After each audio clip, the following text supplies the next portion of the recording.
You are now listening to the Someone's Favorite Productions podcast network.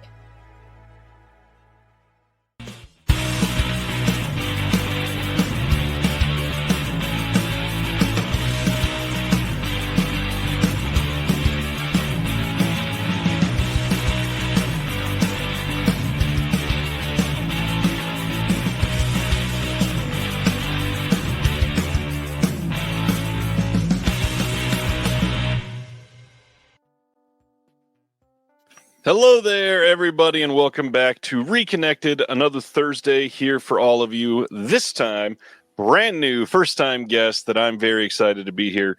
One of the most compelling graphic designers for Blu-ray covers of our time, Mr. Sam Smith. Welcome. Welcome to you. Thank you for having me. Sam Smith, not the singer, Sam Smith.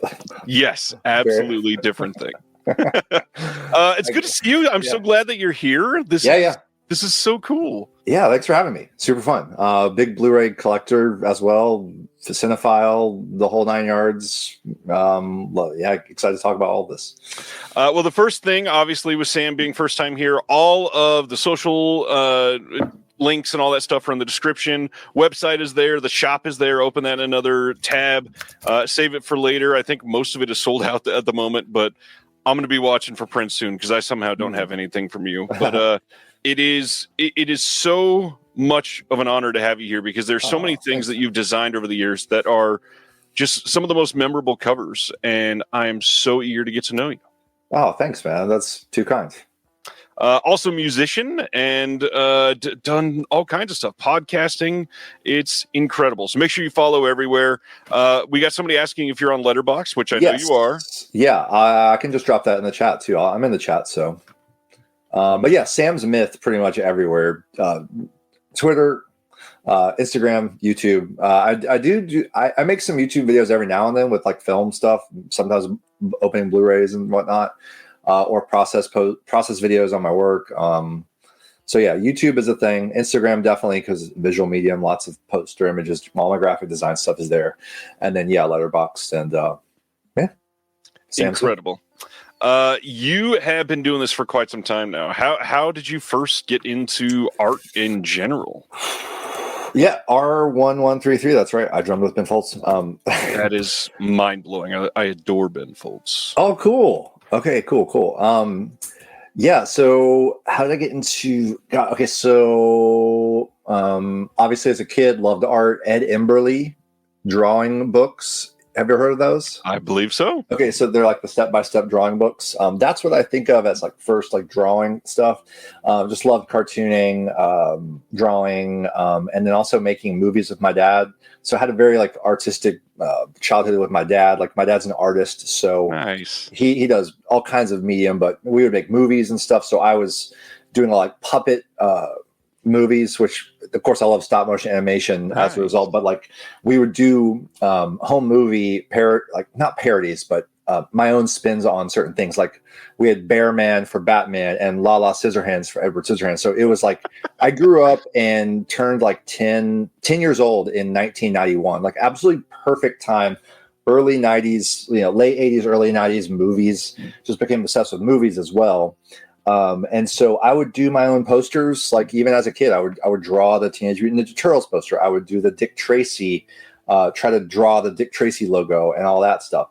So that whole era of like Dick Tracy, Batman, Turtles, Tim Burton, like early 90s, like T2, like that's my era and got me into movies. So always loved movies, always did drawing and stuff like that. And then once we got to middle school and high school, I'm doing like posters for my school, posters for events and all that stuff. So I always loved posters. And then was like collecting them from the movie theater too. Like I would go up at the multiplex and ask for the posters because they always had tons. So I have like a good stash of like 90s movie posters in my flat file. They're pretty crumpled up. Some of them are crumpled up, but anyway, so always loved them. And then, studied, did music in high school, drumming, just all sorts of the arts. I was just like really brought up in the arts, so all kinds of things. But really, after college and touring for a bit, I had this kind of light bulb go off. It was when like all the Mondo silkscreen screen prints were going around, getting really big. Mondo was huge, and I was like, well, I want to be part of that, but I don't want to I can't compete with like the Tyler Stouts and the Ollie Mosses. Like, I want to do my own thing, and how can I do that? Yeah. Basically went to the Belcourt, which is our local art house theater. We have a great nonprofit art house in the country, one of the best in the country. And I've known them there because I've been a regular, and I kind of said to them, can I try a couple of prints for screenings? And I kind of like wanted to create a portfolio of work that kind of pulled in all my influences of basically like Cuban posters, Polish posters, Czech posters, all that stuff that I kind of was really into, like on an academic level. And it was like, the style was like, oh, I can do this. I can't draw like Aaron Horkey or someone like that, but I can do not minimalist, but more reduced, iconic kind of things. Yeah. And that's how I kind of started a portfolio, did some Belcourt prints. And that quickly led to the House thing, which wasn't far after that, where Belcourt had House as a midnight movie. There you go. It's my claim to fame. I peaked like 20 years ago. What can I say? I peaked early. And the House poster, I did it as a midnight movie poster, and Janus was not sure if they were going to show the whole thing or even do a Criterion. They had this restoration, and it went well. Next thing you know, they want to use my poster for the nationwide re-release of House and do it for the Blu-ray. And then I started working with Criterion, and off to the races with key art, theatrical posters, Blu-rays, and just movie art. That is a huge deal to get a title like House. That, I think because it's so huge now, a lot of people don't realize. Before, what year did House start with you? Like 2007? Yeah, 7, 8. So before then, House wasn't really known. It had not had this revitalization in the U.S. yet. Like, it was sometimes shown at like the Japanese Society in New York, but that was like the max of its height of popularity. And since then, it's exploded. But to get your name associated with that as it's rising to popularity, that's got to be like the biggest strike of luck in that moment. Yeah, it was absolute luck, just like lightning striking at the right time. And even like designing that poster, it was done very quickly, like way more quickly than I've designed anything else. Because I just wanted to, but it was partly like strategic. People ask me for advice and stuff. I always say, well, try to go after the clients you want, try to create work that your clients are going to see. So, okay, here, Janus Films has this, and I can do a poster for Belcourt. They're letting me do it. I don't have to sign a license or anything, and they're going to see it. So there you go. Like, I was like, I want to get this poster. Like, I want to do the whole thing. But we even then we didn't know what a phenomenon the movie would be, because the midnight movie sold out. Then they did midnight movies everywhere else. Yeah. So yeah, it was lightning striking at the right time. I mean, to get associated with Criterion and Janus at all is something that most people strive for. Oh, and now you've had tons of covers that you've done. Here's Kuroneko. Yeah. One that is not heralded enough. I actually really like the iconography of this one. Carlos. Oh, thank you. That came from the poster, because I did the theatrical poster for IFC Films, and IFC and Criterion. They poured them in, and some of them have changed the art a little bit. There's actually a fun fact about that. In the poster, he has a gun, and for some reason, Criterion wanted to remove the gun for the DVD, for the Blu-ray. So I was kind of begrudgingly agree. I mean, it's their call, but there is no gun in the Criterion version. Just a little trivia. But Criterion is the dream job, man, like for any designer. So, throughout college, I studied cinema studies at NYU at Tisch. Not filmmaking, just like cinema studies, which is basically English major type of thing. You're reading about film, you're writing about film, you're watching tons of films. And every time I had extra money, I just go down to Kim's Video and buy Criterions, and stack them up. So that was my thing. Kim's video mentioned. Everybody's got to love that. That's a big deal. Yeah. Funny enough, in the chat, Sibner, reading my mind, I was going to ask, you did the pretty iconic World on a Wire cover art, and then Arrow Video announced a title that had art that was very similar. Can you speak on that at all? Yeah, you just have to laugh about it. I mean, it was during a transitional time at Arrow because Fran, who does Radiance, he was on his way out, and I actually worked with Arrow prior to that, and we had a couple great projects together. Yeah, Bound is great. Oh, thank you. Yeah, so did Bound, did Theater of Blood, and then I just saw that it went around on Twitter. People were tagging me like before I even noticed, and I just like I'm not going to be. You don't even have to be a dick about it. You just have to email Arrow and be like, "Hey, you stole the art." And then they're like, "Oh, wow, we really did. Sorry. How can we?" That's all the story is. I don't know the designer. I don't. They clearly ripped it off, but it's interesting that a lot of times there's similarities and like echoes in graphic design. Something will look like something else. Whether it's intentional or not is always up for debate. It's usually not, but in that case, you kind of can't help but think they did that. And it's like, why would you do that? So it was funny. And Fran made good on it later by, hooking me up with some Radiance things. I just got my first Radiance copy of my first thing I did just today. So I have not been able to get that one in yet, but I can't wait to get it. It's one of my most anticipated from them. It looks great. The other one that's a big deal right now, of course, is getting in with OCN. This was the one that Celeste La Cabra commented on my announcement post for Brimstone and Treacle, which is gorgeous. Thank you.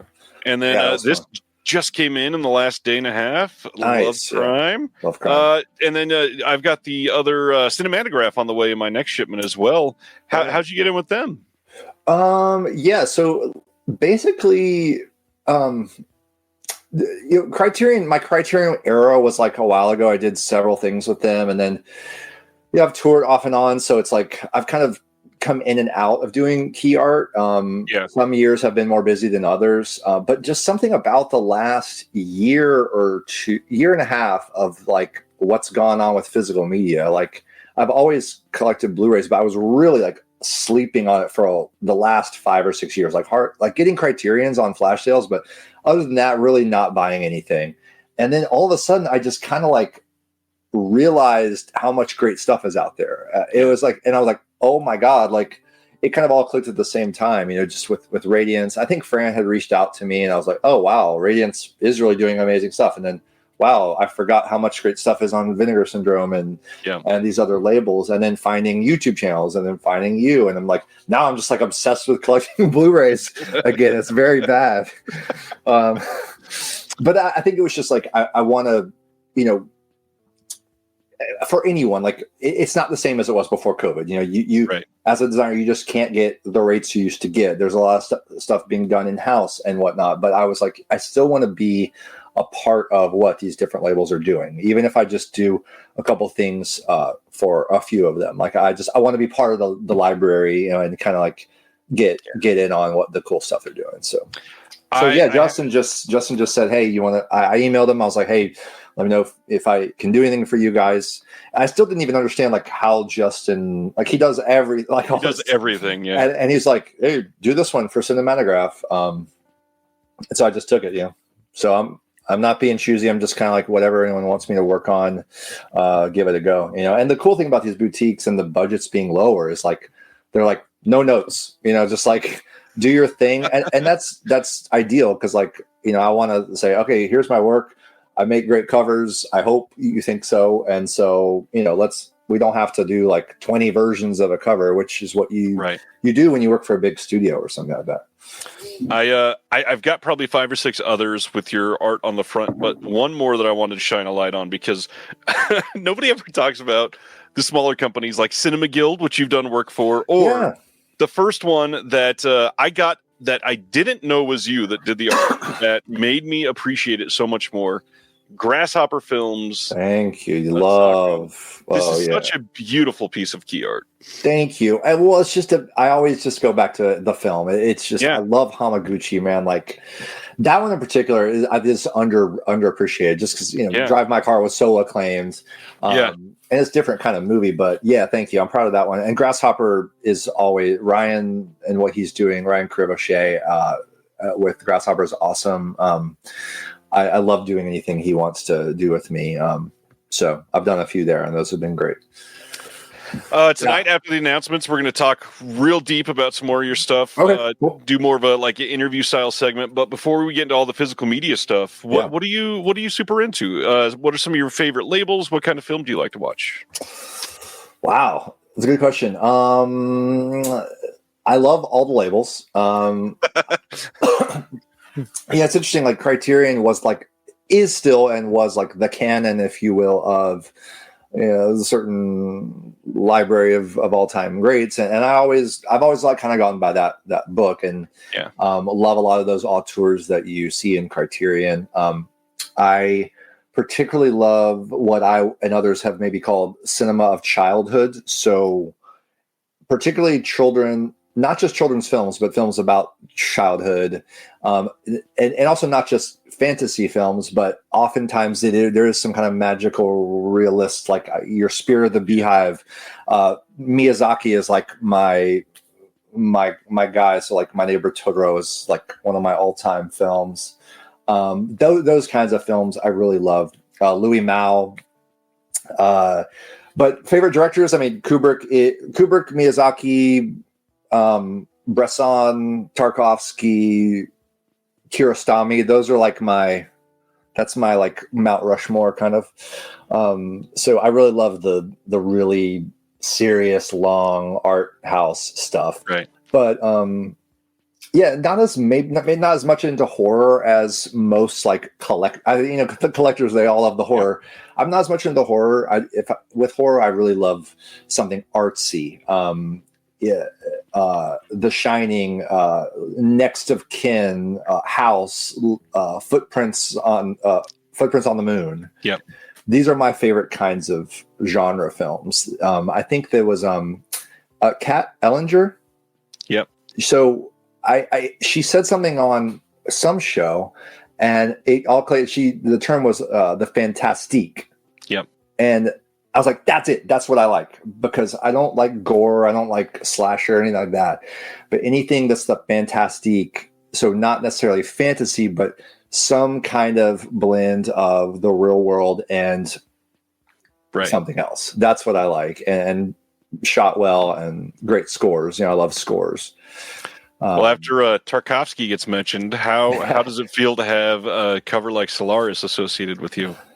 That was like, Of probably all emails I've ever gotten, that was the most exciting moment. I'll never forget where I was. I was like in a billiards hall, so playing ping pong. Was it 1974 for some reason? No, we just have a cool ping pong hall. But that was an exciting email to get for sure. I bet. Yeah. So let's get into some recent pickups and watches then. What have you been getting? I've got Okay, so I've been. What do you want? Watches? Pickups? Whichever one you want to do first. I'll follow your lead. Let's go pickups. You got it. I have a little stack here because I've been picking stuff up. You're amongst friends. We all want to see it. And your show actually may or may not have encouraged me to pick up more. I apologize, and you're welcome. Okay, so I have a little stack, and I'll try to go fast. And I want to hear yours too, of course. I've got them ready. Yeah. Okay. Got this in the flash sale. This is. I wish I had the. Okay, yeah. It was my favorite movie of the year for most of last year. Ryuichi Sakamoto Opus. I love scores. I love anything Japan.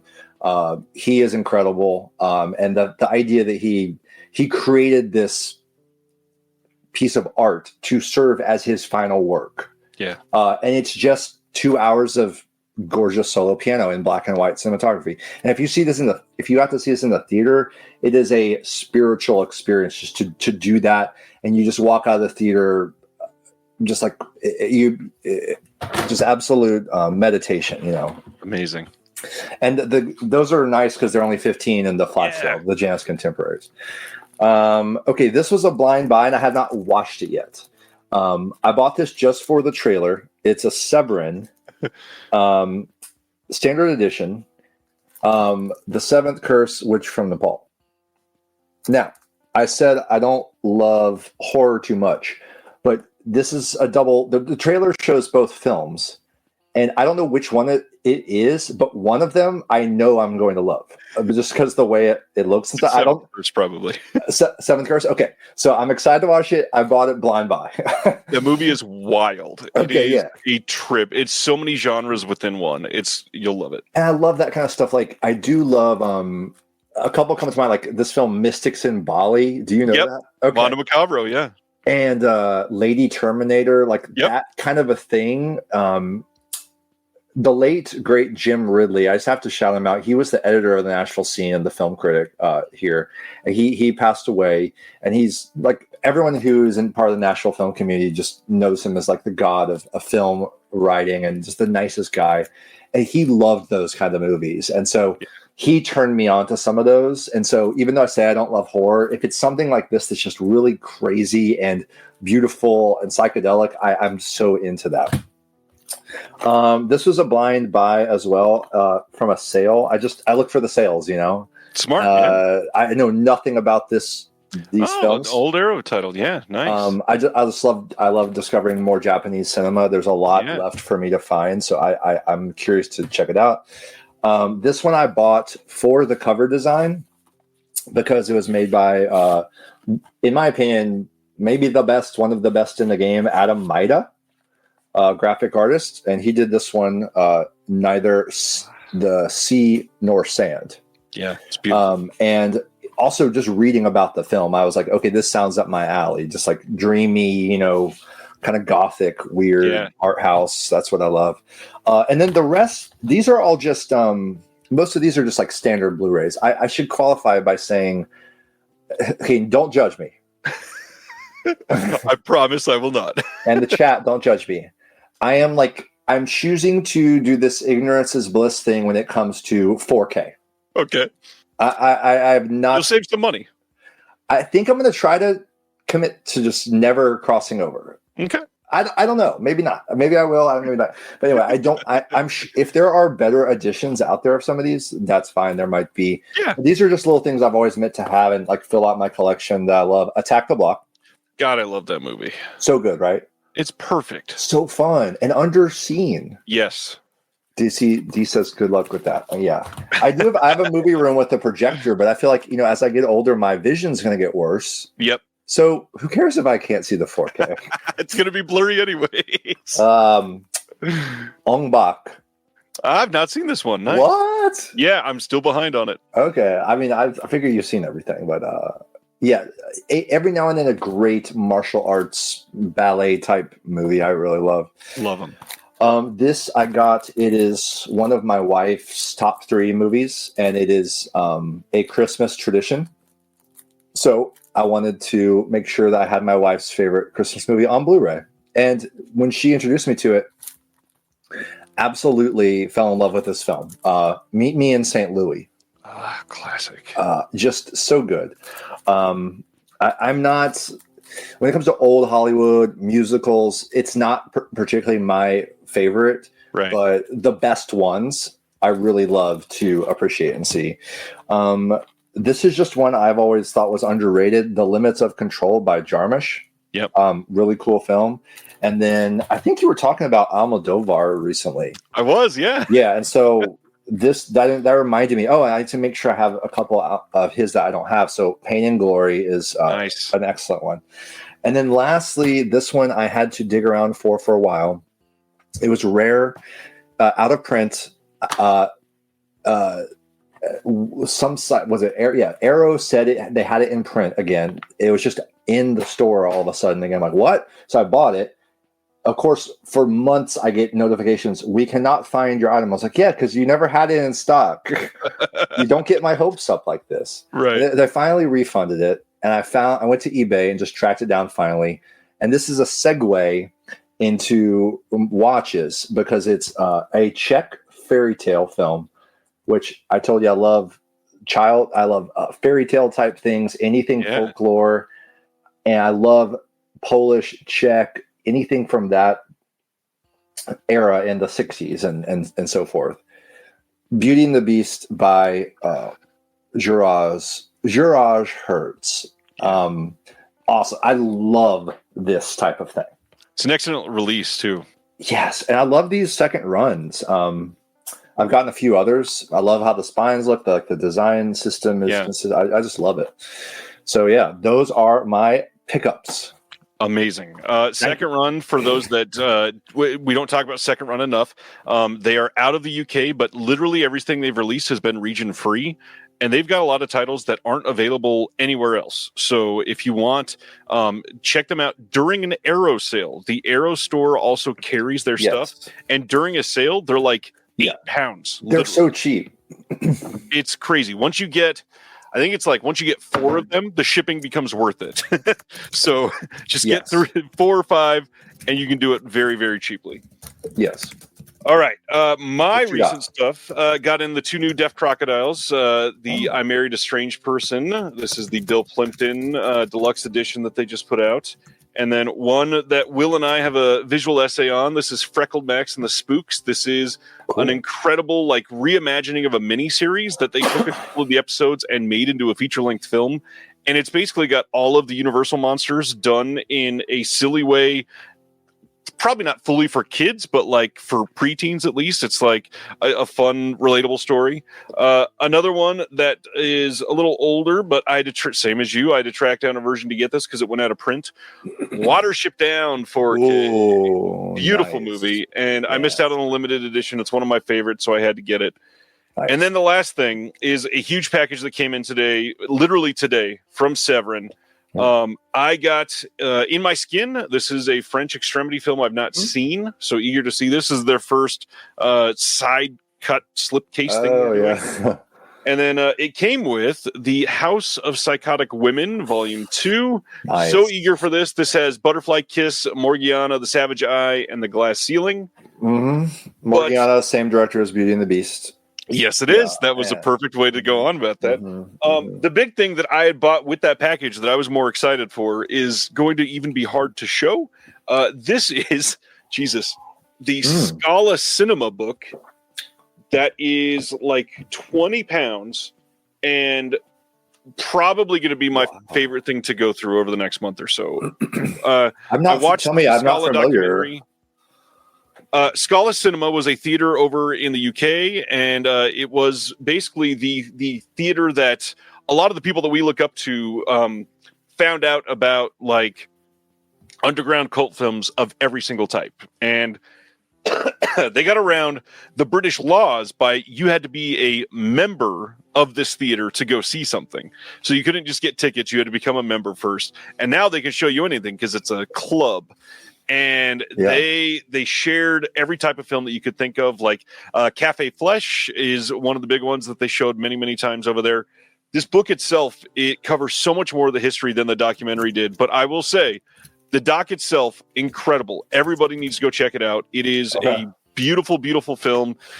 Has cut-ins from a lot of people that you'll recognize, famous directors from the last 20 years or so. It is a modern, for somebody that loves film, it is a modern masterpiece that everybody should see. Okay. And the name of the doc? Scala, Scala. There's a subtitle that's 20 words long, but yes, all you need to know is Scala. Severin put it out. Okay, cool. And then the BFI released it over in the UK as well. Gotcha. Yeah, I remember hearing about this. Okay. All right. Recent watches then. What did you get for those? Is Beauty and the Beast one of them?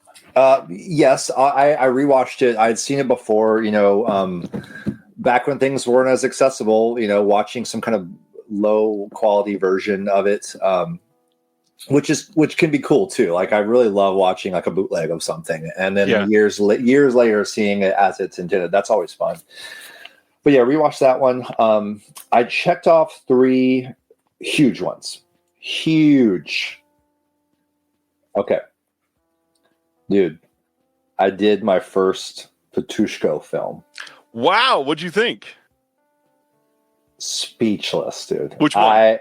I like to go chronologically. Smart. Now I know this might be his first feature, like non-animated feature. I think so. Yes. Anyway, but of the 4 that Deaf Crocodile released, this is the earliest. I love going chronologically. I wanted to jump right into Ruslan and Ludmilla, but I love going in order, seeing how a director evolves, yada, yada, yada. But dude, I was blown away by this. I don't understand all of it historically yet. I'm still reading through some supplements and like want to learn more. I'm really dumb with history. Like, yeah, me too. But I like it's fascinating from a historical perspective. But yeah, just God, the use of miniatures and the effects. I love anything like that. I love mythology, fantasy. Like, just this is what turned me on to Deaf Crocodile. So, wow, nice. That's how I found out about them, because that it looked cool. I just saw the Tony Stella cover for Ruslan Ludmilla. Gorgeous. Yeah, I love Tony, of course. He's like the most insane artist of our time for movie art. But yeah, that's how I discovered it, and it was amazing. Great. Secondly, finally watched this one that I picked up a few months ago. And no, I did not get the limited edition. If anyone's got an extra one, wants to hook me up, I'll send them like a house print or something. But The Keep. Now this is interesting because I love scores and I love electronic music. Tangerine Dream. The Tangerine Dream Keep album. Do you know how complex all this is? Oh, yeah. Okay, yeah. Okay, so someone gave my friend Jason Shaw, who's another great film critic, gave me a burned CD of The Keep like 20 years ago or something. And it's become like my favorite electronic score ever. Like that album is flawless. Everything that trio did at that time. Also, Edgar Froese's score for Kamikaze 89. If anyone likes this kind of stuff, make sure you hear that one too, because it's very similar. But as it turns out, a lot of the music's not in the movie. Right. So I was like, oh, I can't wait to finally watch The Keep, this masterpiece. I want to know every music cue. And I was like, oh yeah, I forgot like hardly any of it's in it. But I mean, then you have all the pieces they did make for this that have not been released properly. Right. And so it's fascinating. But I did love the film, man. I have to say, like, I thought it was great.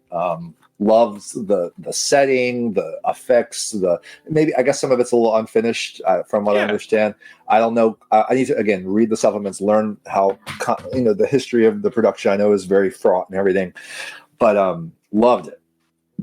And then lastly, I'm going back to Deaf Crocodile to check off a major thing, and I don't know what else to say except this is the best thing I've seen in a very, very long time. Wow, very long time. Like, this is such an underrated film. Dude, the fact that on Letterboxd, I'm going to look again.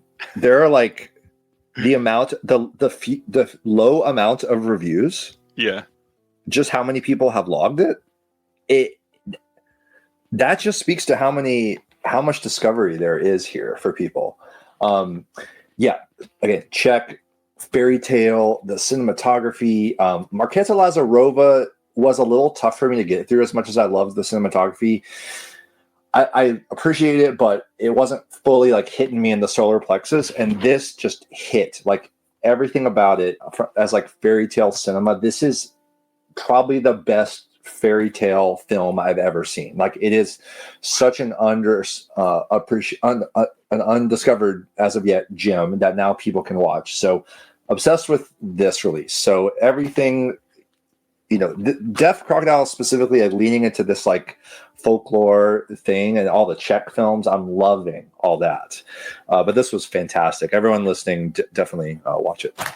Great release. There's so many of theirs, especially in the last year, that have been released that I don't hear people talking about. Like Adela's Not Had Supper Yet is such an underseen, just silly film from them. Okay. Yes, people need to go check it out. It is amazing. The Savage Hunt of King Stack that they did, the first one that they did away from Ocean and Vinegar Syndrome, amazing movie, and pretty much hardly anybody has seen it. So yes, please go check some of those underseen titles out. I had a weird week of watches. I'm still trying to catch up on some things with my wife that she has never seen. Mm-hmm. And I love that you mentioned the sequel earlier, but I showed her for the first time The Terminator. She had never seen it. And we got done and she laughed and went, ha, I know where like 7 references are from now. Yeah, totally. And then we started the sequel. We've not gotten a chance to finish it because I had to watch 2 others for work that I'm going to talk about in a second. But she's loving them. And it's so great to see him with somebody who has literally never seen it and didn't know what to expect. Yeah. The twist of Arnie not being the bad guy in the second movie was huge for her. Yeah. Perfect.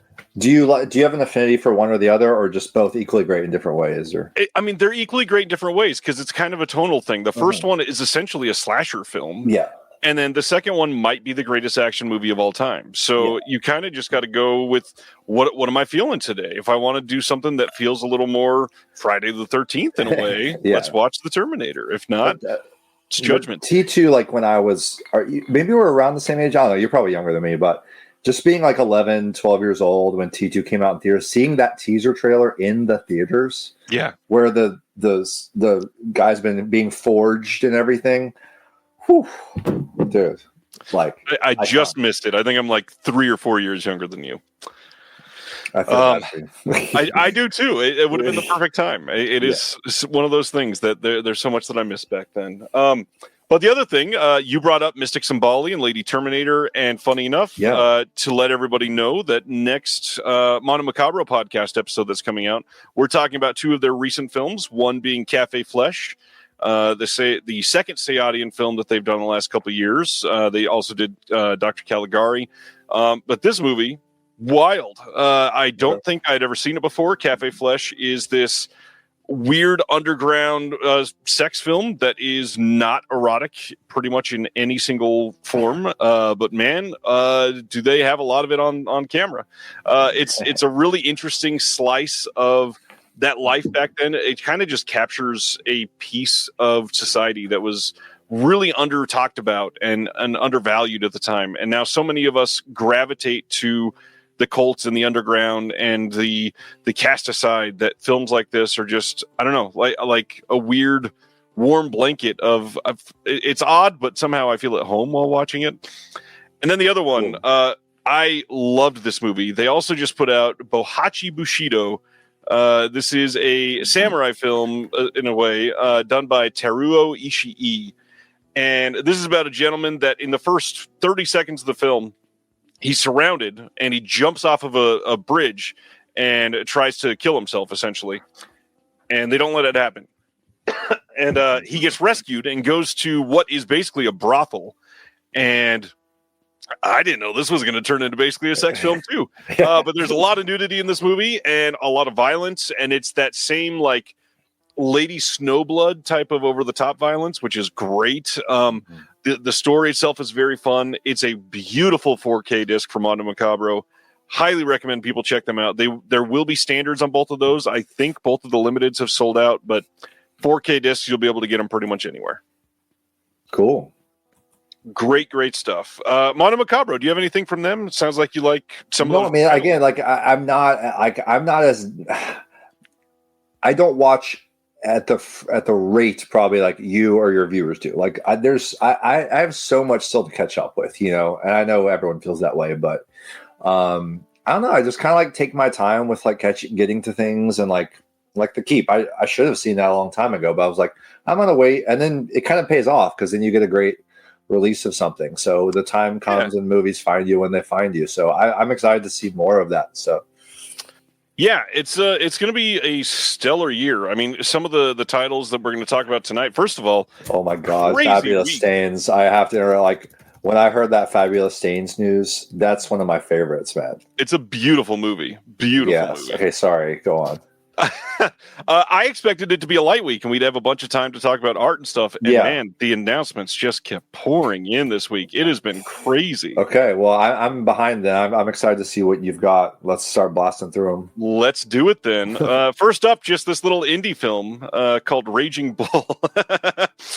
Imprint is putting all of these out. These are all coming on June 25th, and these are in Australia.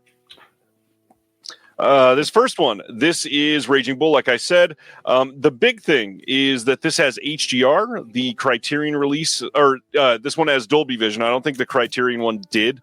Not sure if the Criterion had HDR 10, but yeah, this has an upgrade in the Dolby Vision camp. Lots of extras here. We've got a 2-disc set. There's going to be a Blu-ray disc and a 4K disc. 3-disc set. Two discs with just the films, and then the third disc with tons of extras. There's so much on here, it literally would not even fit on the listing. But Scorsese, I'm sure you got something to say about Scorsese. Yeah, I mean, I'm maybe not as much of a Scorsese fanboy as like a lot of the guys are, but Raging Bull is probably, I think it's his best film. Wow. I mean, I know that's not maybe the most popular opinion, but there are definitely people who would back me on that. Like, it's definitely up there for a lot of people. Yeah, that one, like King of Comedy, After Hours, those are the ones that really. I'm so done with like the Leo Scorsese crime movies. I can't do anymore, man. Like the fact that his next 7 projects are all with Leo, I'm just like, dude, don't you want to work with anyone else? You don't have that much time left. Like, change anyway.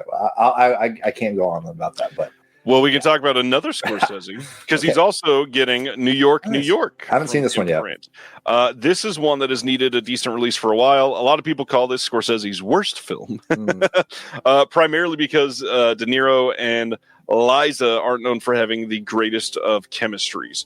But I don't know. I've not seen this one. This is like one of the handful that I need to get to. Yes. New commentary by Daniel Kramer, friend of the channel. Some new interviews on this, new visual essays. This looks like a really solid release. It's got the director's cut and the European cut. So kind of seems like this has pretty much everything you could want. That's cool. Yeah, I haven't seen it either. So need to check it out. Yeah, this one, especially the art on this looks pretty great. I like that. Yeah. I like early work too. I like early work by filmmakers. Yeah. I'm way more, for example, I'm way more interested in seeing this than his next film, whatever it's going to be. Right. I don't know. There's something about when you don't have as much to work with. There is just such a creative era. And I think even as time goes on, people's worst film, you end up appreciating it in a different way. So I would agree. Completely agree. I mean, look at what we just said about The Keep. That's often called his worst film. Yeah. June 25th, we're also getting a Blu-ray of The Man Who Would Be King. This is a film that has gotten a release from Kino here in the States prior, but this is going to be coming out from Imprint. You've got a making of that'll be on this, and then they are announcing more special features, so this should have more than what the Kino does. But this is a Sean Connery, Michael Caine, and Christopher Plummer film from 1975. Wow. I've never seen this one. No, me either. Not maybe my type of thing, unless someone really like forced me to watch it. But what a trio of actors, yeah. Absolutely. Then we got The Wind and the Lion, another Connery film coming on Blu-ray. This is from 1975. This has Candice Bergen in it as well. This one is going to be getting some new special features as well. There's an audio commentary with the director on here that was archival, but should be getting some new stuff. That poster is incredible. The original poster art for that. Yes, it is. It really is. This next one, I am so excited about this title. Leadbelly from 1976 is coming out. This is the first time on physical media ever in the world for this film. This has Roger E. Mosley, who was in Magnum P.I., and then this was directed by Gordon Parks, who is pretty astounding. This was never on disc anywhere. This is going to be limited to 1,500 copies. They're doing a bunch of new special features for this, but no news on the specific extras yet. This will come out later. Cool. Looks good. Yeah, this looks amazing. I'm always excited about Imprint because at least one of the titles is like, you've never seen this in HD before. And who else is doing that every single month? That's impressive. Cool. And then I think this is the last one from them. J.W. Coop from 1971 is rounding out their slate. This one is not going to get any extras, and it's got Cliff Robertson. That's probably the biggest thing about it. I've never even heard of this one. No, I got nothing. I'm not going to bog you down if I don't got much to say. No, keep moving. I'll jump in when I got something good. You got it. I forgot about this one. The Onion Field from 1979 is one of the next ones. And this is probably the second one I'm looking forward to a whole lot. Cast in this looks great. This one has an audio commentary from Harold Becker, the director, making of. But you got Ted Danson, Christopher Lloyd, John Savage, James Woods. This is just like peak right up my alley. 1979. This should be great. Yeah, give me, like, since I'm still catching up on your show, like, who are your top? Who's your Mount Rushmore? Just so I can kind of like get your, or Desert Island Films, 3 of them or something, or 4 favorites Letterboxd. Give me anything. Letterboxd 4 favorites is an interesting one because it is not one that I've changed in a long time. Okay. My current top 4 on Letterboxd is Green Room from a handful of years ago. Okay. Love that movie. Jurassic Park is probably what made me love films when I was a kid. Nice. The Muppets Christmas Carol, which is my Christmas movie, and I've got animal tattooed on my arm. Dude, that's amazing. Like, I know I said my wife with me in St. Louis, but we kick off Christmas every Thanksgiving weekend with Muppet Christmas Carol. Nice. And then my 4th one is a lot of people don't even call it a film, but Bo Burnham's Inside from a couple years ago, I think is one of the most important pieces of art to come out in the last 5 years. It's fantastic. I could go on and on. As far as labels, or director, just your like other directors you love. Ooh, directors. I am, current directors at least, loving Ari Aster stuff, bringing the artistic side to some darkness. Love Robert Eggers, like a lot of people. Grew up on Steven Spielberg stuff, so a lot of that is still just nice, toasty, like comfort food watching. Yeah. But just like you, I'm still learning. You say it feels like I've seen everything. I've seen most nothing. I'm doing what I can to catch up. I'm very behind. Like we were talking about before we went live, I grew up in a super small town in the desert in California. We only had access to like mainstream stuff. Yeah. So the scratch the surface. What's just under is the stuff that I'm trying to get to right now. Nice. Everything that wasn't on a Blockbuster shelf with 84 copies waiting to be rented out. Yeah. I've seen those. I need to get to the other stuff. It sounds like you're doing pretty good so far. You've seen every obscure film I've mentioned, so. I mean, I'm trying. A lot of those are semi-big names for physical media nerds. So. That's true. Cool. All right. Moving right along, less of my thing. Terrifier 3 from last year is getting a 4K steelbook over in the UK from Signature Entertainment. Should be nothing new here. This has been released on 4K already, but the art is an interesting addition to this one because they really leaned in heavily to the Christmas aesthetic.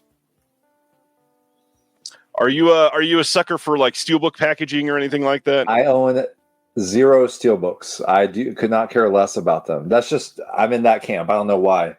I do have one steelbook actually. It's the Daft Punk Electroma. Oh, nice. You know what I'm talking about? Yes. I think it's a DVD. Yeah, and it's a little bit taller than a Blu-ray one. Yeah, and it's like it's not even a typical steelbook, but it is a steel case. I've got a couple random things that are technically steelbooks. I think they're done by the steelbook company. I've got the Guardians of the Galaxy soundtrack. They made a CD steelbook. Mm-hmm. And then I grew up in Southern California, so I was raised on the Lakers. And after Kobe died, they did like a memorial NBA 2K something steelbook, and I had to have it. And it's right there on the shelf for all time. While you go to the next one, I'm gonna show you my CD steel thing I have. Sweet. All right, next title after Terrifier 3. Oh man, this is a big one, so I'm going to ask what he thinks of this. But June 9th, Curzon over in the UK is doing some Lars von Trier stuff. We're going to talk about one now and a couple in just a minute. But this one, Dancer in the Dark from 2000. Wow. Have you watched any Lars von Trier titles? I gotta say, I love him. Favorite Lars? What is it? My mind goes right to The Five Obstructions, which is a it is a documentary that he made. Have you seen it? Do you know about it? I have not. I'm still diving into some of those older ones. Yeah, I mean, I love his early stuff. Like I said, early work is great. I thought Antichrist was kind of a masterpiece. But Five Obstructions is him and this other filmmaker friend.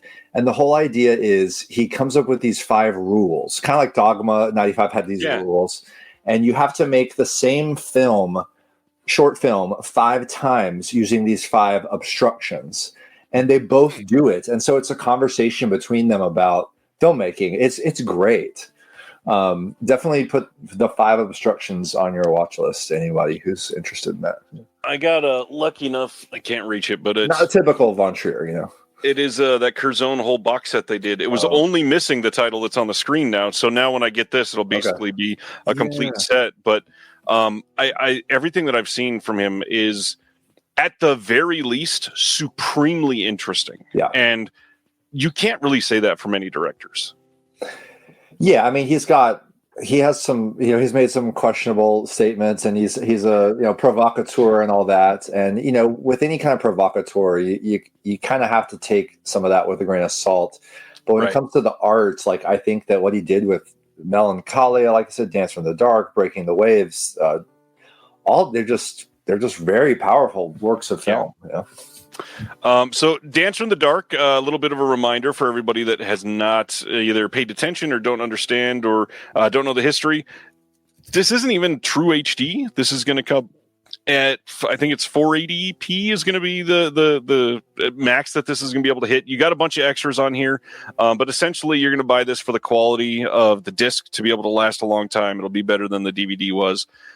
This has behind the scenes doc, Von Trier's 100 Eyes on this. I cannot wait to have this release in hand.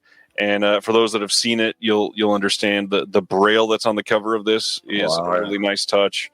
I do love Bjork, so yeah, you know, this was really exciting to see when it came out. The Bjork is in this film. Looks like a gorgeous release. I'm excited to get devastating movie. Oh yeah. Oh yeah. And like I said, we're going to talk about a couple more Von Trier in just a minute that Curzon is doing on the same day. So be prepared for that. We mentioned The Shining earlier.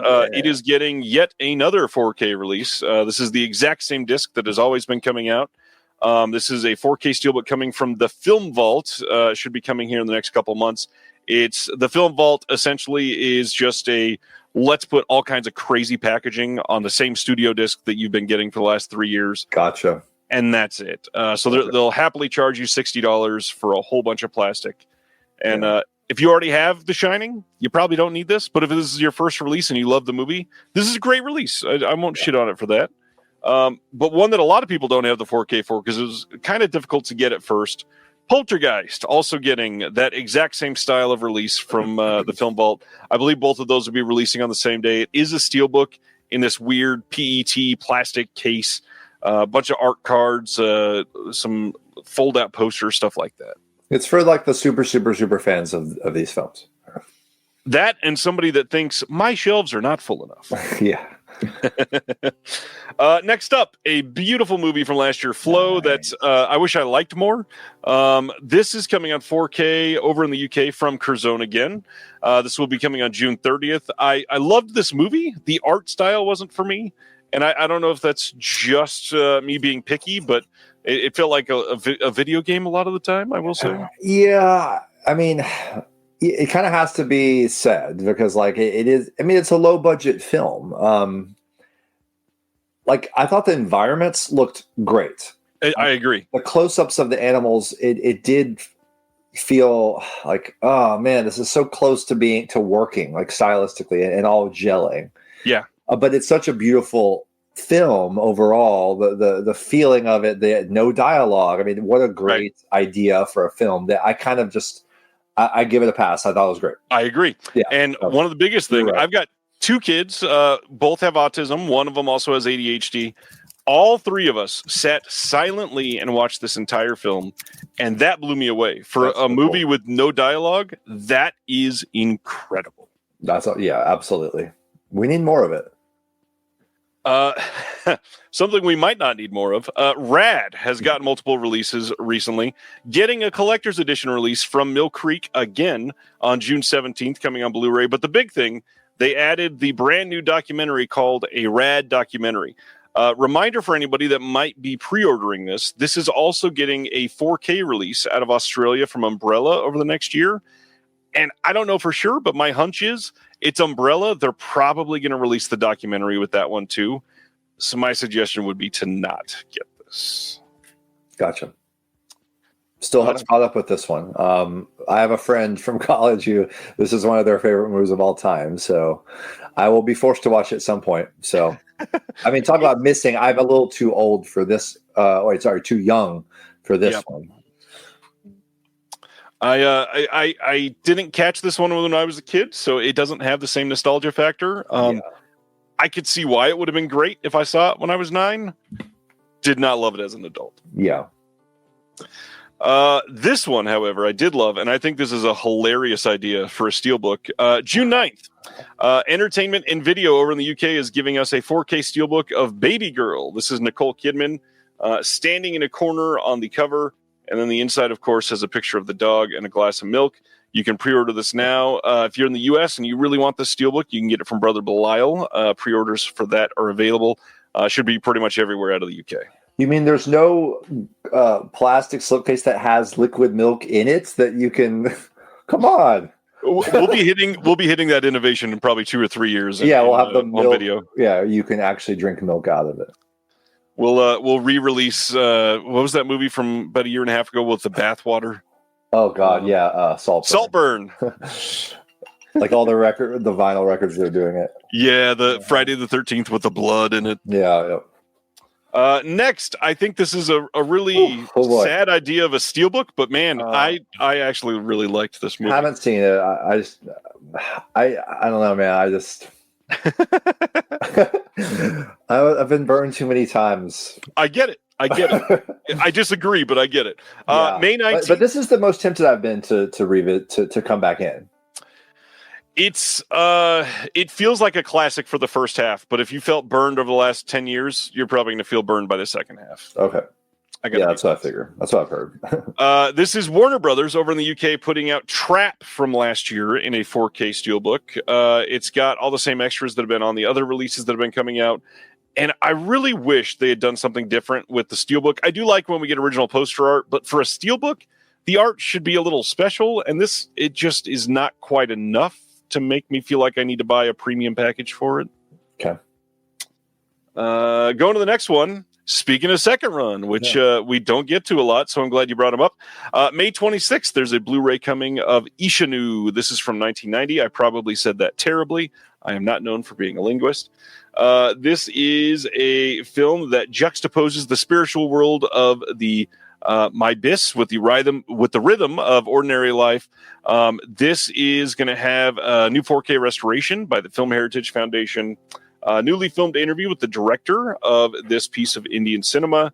Film Heritage founder Shivendra Singh Dungarpur and the actor that they were interviewed by, the writer, all happened in 2023, so they got some new stuff. There's a booklet with new essays.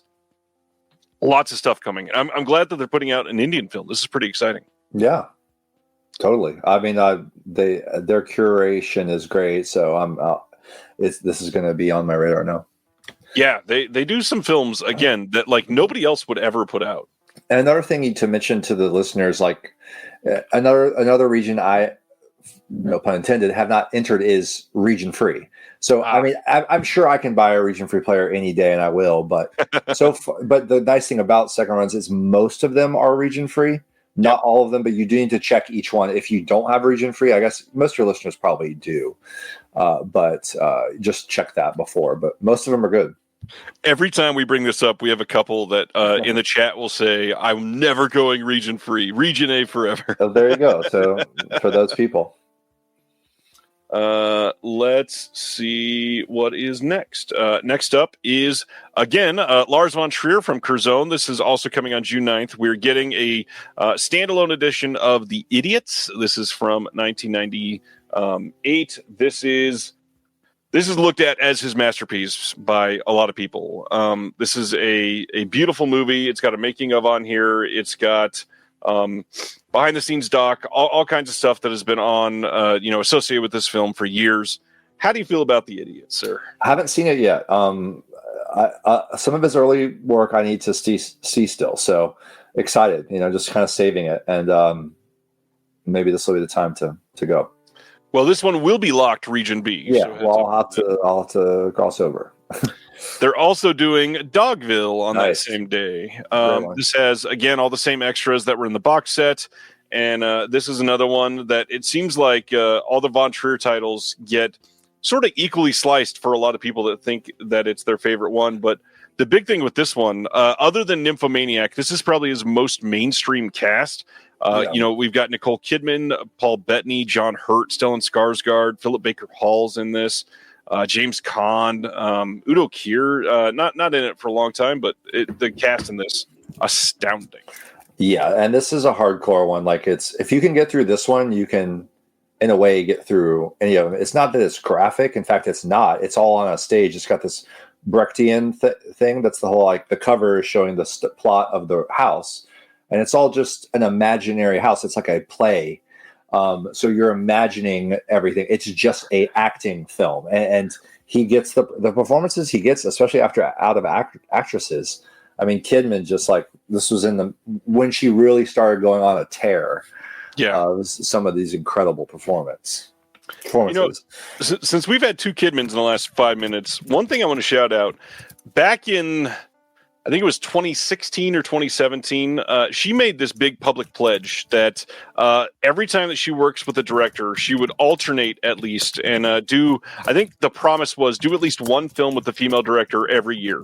Yeah. And since she made that promise, she's done like 17 films with female directors. Yeah. And not any other actor is doing something like that. I am insanely impressed with that. Particularly love her because Eyes Wide Shut is in my top 5 of all time. And she's also a Nashvilleian where I live. I don't think I knew that. She has come to the Belcourt often. The Belcourt did a series that Nicole Kidman hand-picked of her career last year. It was one of the highlights of the movie-going year here. This is why the Belcourt is great. So the Kidman series picked by her.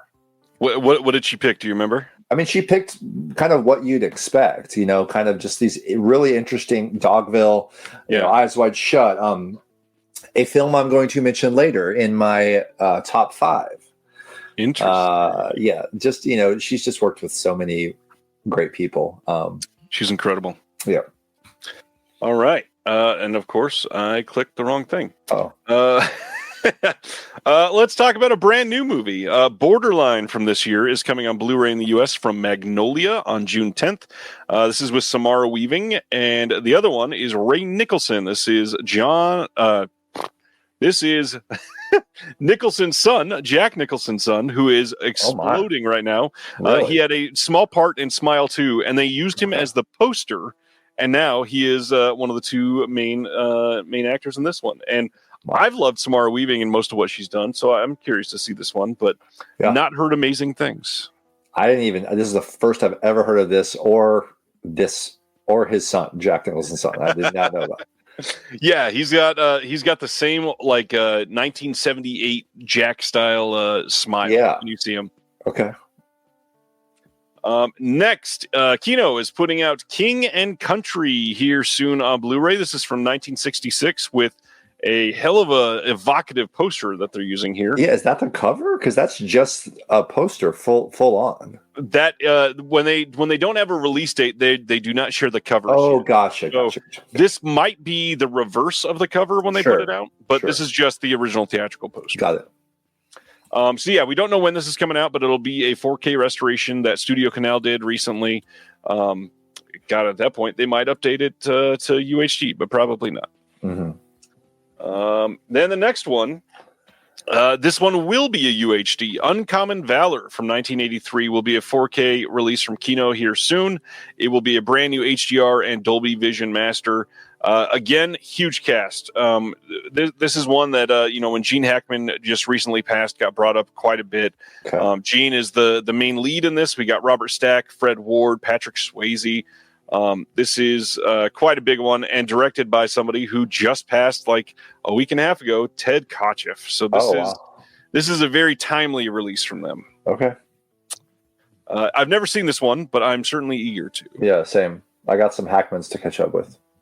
Yeah, me too. He's done some great stuff. Next, I wanted to shortly mention this one.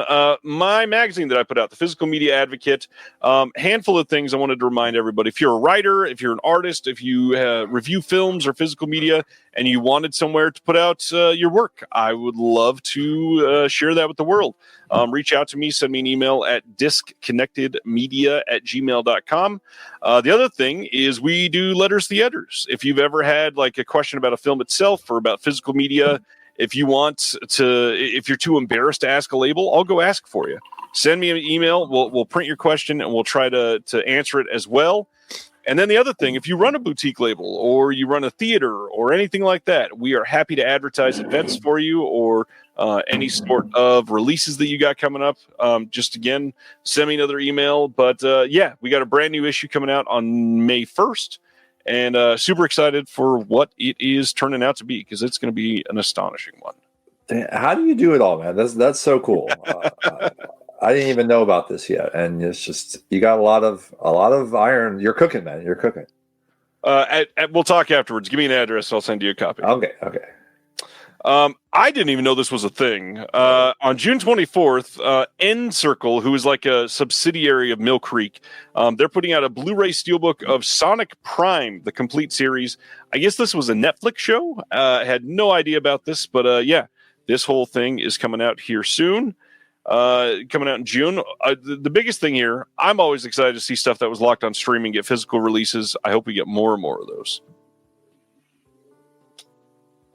Man, we got an interesting thing. We're going to be talking about 2 disc replacements coming up for Warner Archive tonight. This is the first one, and it's for Wait Till Your Father Gets Home. This is a series that they just did, an animated series from, I think it was the 70s. And what happened is they accidentally did not author the bonus features on there. So they want to send you the disc that has them if you were able to get this in. So make sure you are putting in for the replacement if you got this, because you deserve to have those bonus features. We'll talk about one more near the end of the show. Okay. Oh, man. This is one of my favorites. July 8th, we are getting a 4K steelbook and a standard release of Clueless from 1995. This is the 30th anniversary of Clueless. Holy God. Yep. I'm in a 90s tribute band. We've been doing it for about 15 years. We play all the music of the 90s. And so, yeah, 90s pop culture is like one of my like expertise is, you know. And yeah, we have a lot of 30th anniversaries we're dealing with. So, yeah, a lot of 30th anniversaries. That makes sense. 30 years, yeah. as if, yeah. I'm all over this as well. This is one of my favorites. Easily, I think, one of the best comedies from the 90s. I don't know about the steelbook. The steelbook that they're doing for this is the exact same steelbook they did, like 2 years ago for the Blu-ray. They just put it in a slipcover and put all this fancy stuff with it.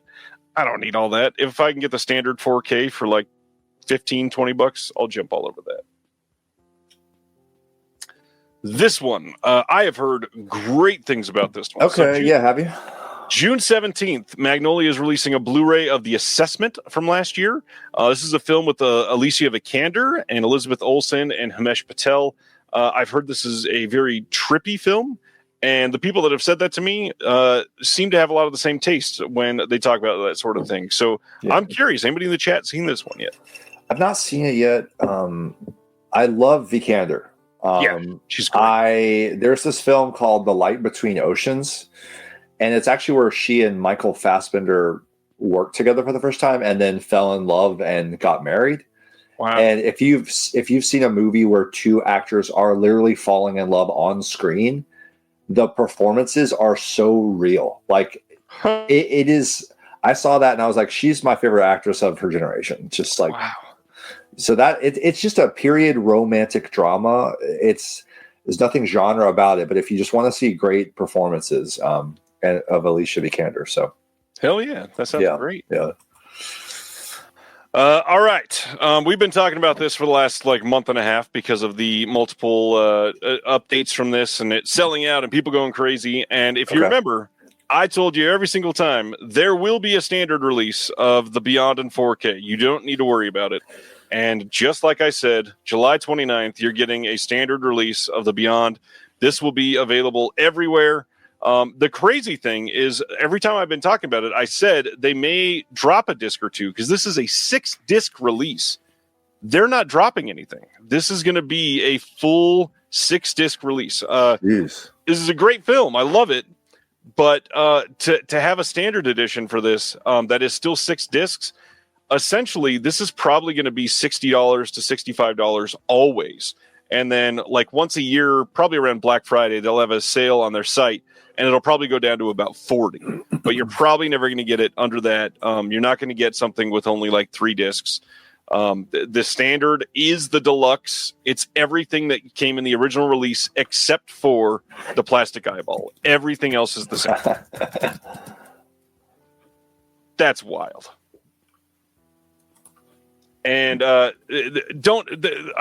what's the best way to say this? Don't fall for the Grindhouse releasing marketing every time because, literally everything will be identical. I've been saying this every single time they've released something for years, unless they come out and say, like, there is an exclusive slipcover, everything else will be the same. And this standard release is the exact same as the deluxe release. And the deluxe release is the exact same as what they originally put out as the limited release, except it doesn't have a plastic eyeball. Nice. You know your stuff, man. This is good. Good intel. I try.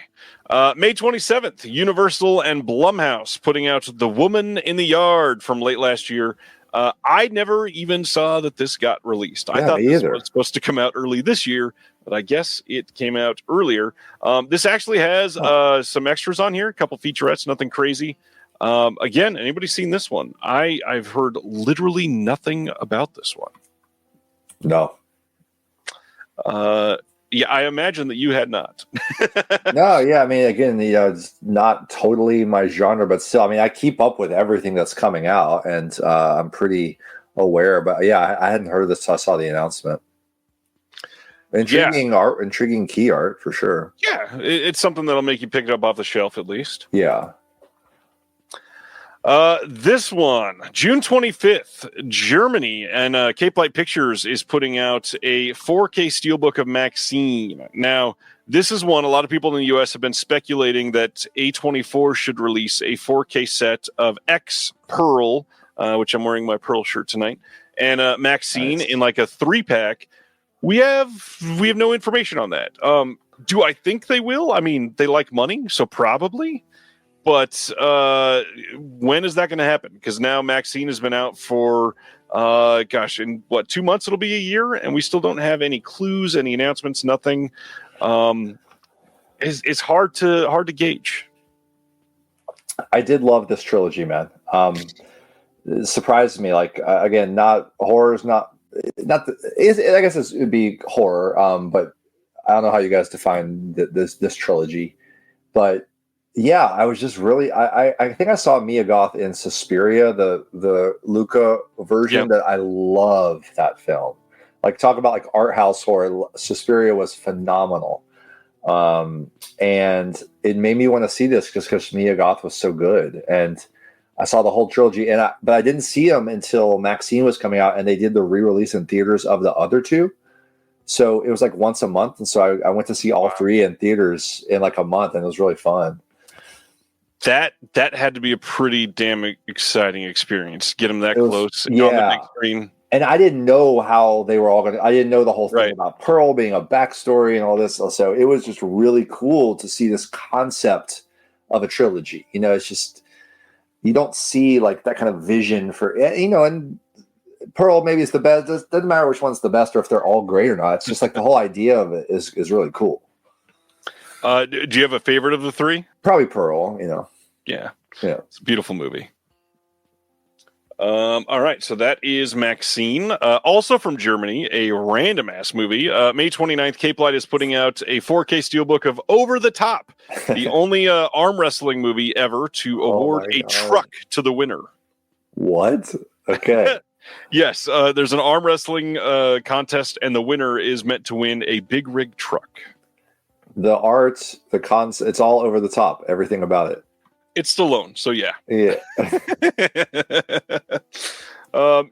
This has never been my favorite. I've never been a huge Stallone guy, so I am not after this one. Yeah, same, but we'll see. This one I had never heard of either. July 1st, Cinedigm and Bloody Disgusting, working with Screambox, is putting out Tales from the Void. Now, what's cool is this is an anthology show that they did for Screambox. And this is an episodic horror anthology series that is both thought-provoking and terrifying, based on the most viral and haunting stories from the subreddit called No Sleep, which is essentially just scary short stories that people write. And they took some of them and made them into a series, which I am intrigued to see how this turned out. Or like scary real experiences people are posting? Sometimes they're framed like that. Okay. They're definitely all fiction. Okay, I got you. Ghosts aren't real. Yeah, it's essentially short stories to freak you out and to make you not be able to go to sleep. Okay. I'll pass for now. And then we got Criterion's this week, which is a perfect week to have you on with your history. Yeah. July 1st, they are releasing a 4K and Blu-ray release of The Big Heat, the Fritz Lang film. This is going to have Dolby Vision, which they've been sort of selective with how they give that out, so that's exciting. We got a new audio commentary on this one with Elaine Silver and James Orsini. New visual essay by Farron Smith Name on the women in the film. There's some audio interviews, and then there's an essay by Jonathan Lethem. Fritz Lang. You into any Fritz Lang? Yeah, like so at NYU Cinema Studies, they did these courses called comparative directors, and it's always a different pairing, and it was Hitchcock Lang. And so each week you went back and forth, and you went through the timeline of both directors and saw how kind of sometimes how their work influenced each other and stuff. So you really did a deep dive into each director. So I got really into the Fritz Lang stuff, and I remember loving this one.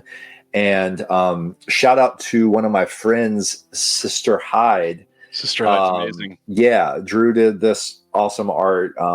Everything she does is cool, and it was cool to see her do have a different style for this. Yeah, this is a big deal. I'm glad they got this. This is one that I think they've had the rights to for a while. It played on the Criterion channel many, many times, so people have speculated this should be coming, but it's nice to see it finally here. Yeah, great title. Ooh. Speaking of Kubrick, Barry Lyndon finally in 4K, and the word finally there is sort of said as a joke, but wanted to point this out too. Tony Mayer here says, "Holy crap, two of my favorite internet's people. Sam was a fantastic person to be mutuals with on Twitter before it went to pot. He's excited to see you here." Oh, cool. Yeah, good to see you. Barry Lyndon. This is a huge title.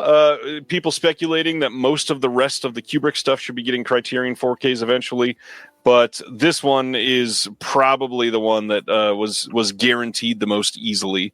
How do you feel about Barry Lyndon? Love it. I mean, again, Kubrick and Miyazaki, I would say, are my two favorite directors. So every Kubrick film, I've seen them all at least a dozen times. Big screen, home. I love Barry Lyndon. Nice. I'm really hoping that we get the Eyes Wide Shut 4K from them, and I would love to see your art grace that cover.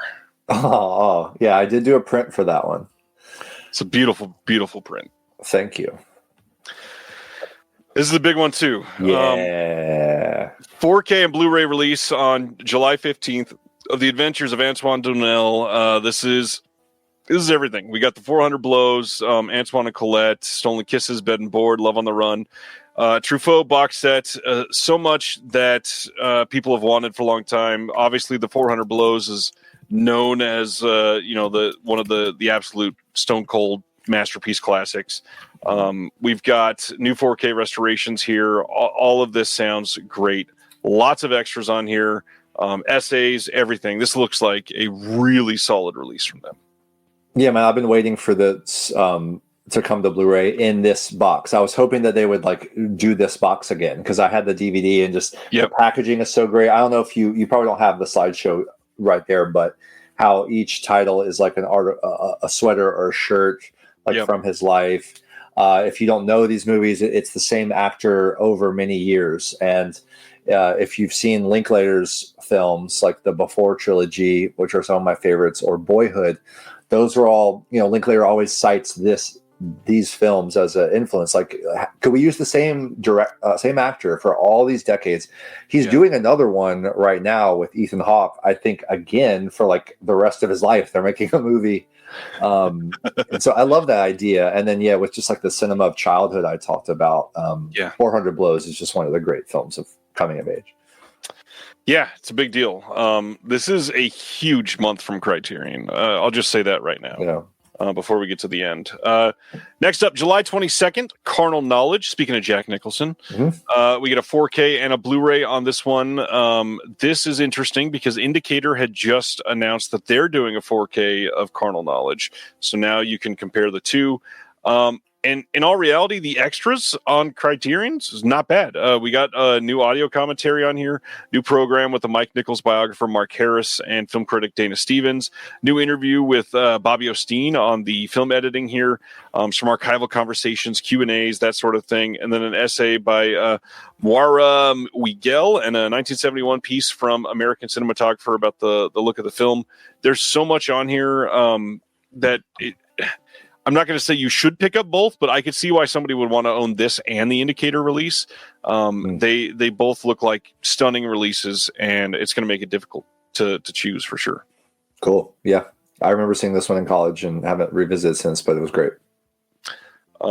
This is great stuff. And then from 2000, You Can Count on Me, coming on 4K and Blu-ray on July 22nd as well. This is the Kenneth Lonergan. We've got Mark Ruffalo, Laura Linney in this one. Again, we got an audio commentary with the director on this, new interviews with Lonergan, and Matthew Broderick, Laura Linney, and Mark Ruffalo are all on the disc. An essay by Rebecca Gilman. Have you seen You Can Count on Me? Yes, great. Great. Rounds up a huge month from them. All 4K, all Dolby Vision. Huge. Yep. The next flash sale can't come soon enough. Between all of these and the Sean Baker stuff, it's going to be expensive. Yeah, that's right. Honora. All right. Then we've got Lionsgate Limited, which we knew a couple of these were coming, but then they surprised us with one of them. These are interesting here. May 13th, we get a 4K steelbook of Kick-Ass. This is the 15-year anniversary of Kick-Ass, which is wild to me. And then sort of like they did previously with Reservoir Dogs, this is the exact same steelbook that they had released through Best Buy a handful of years ago, but this time the colorway has changed in the background. That's the only thing that's different. The other one had a white background. This one has a black background, so that they can say the first one was still limited edition, and so is this one. Yeah. That's the only difference. But the big thing, there are new extras on this. So if you love this movie, you might want that. They've got 3 new featurettes, a little essay here that's called Physical Media Kicks Ass, which I'm very curious what they did for that. Huh. Interesting. Okay. Yeah. And that's it.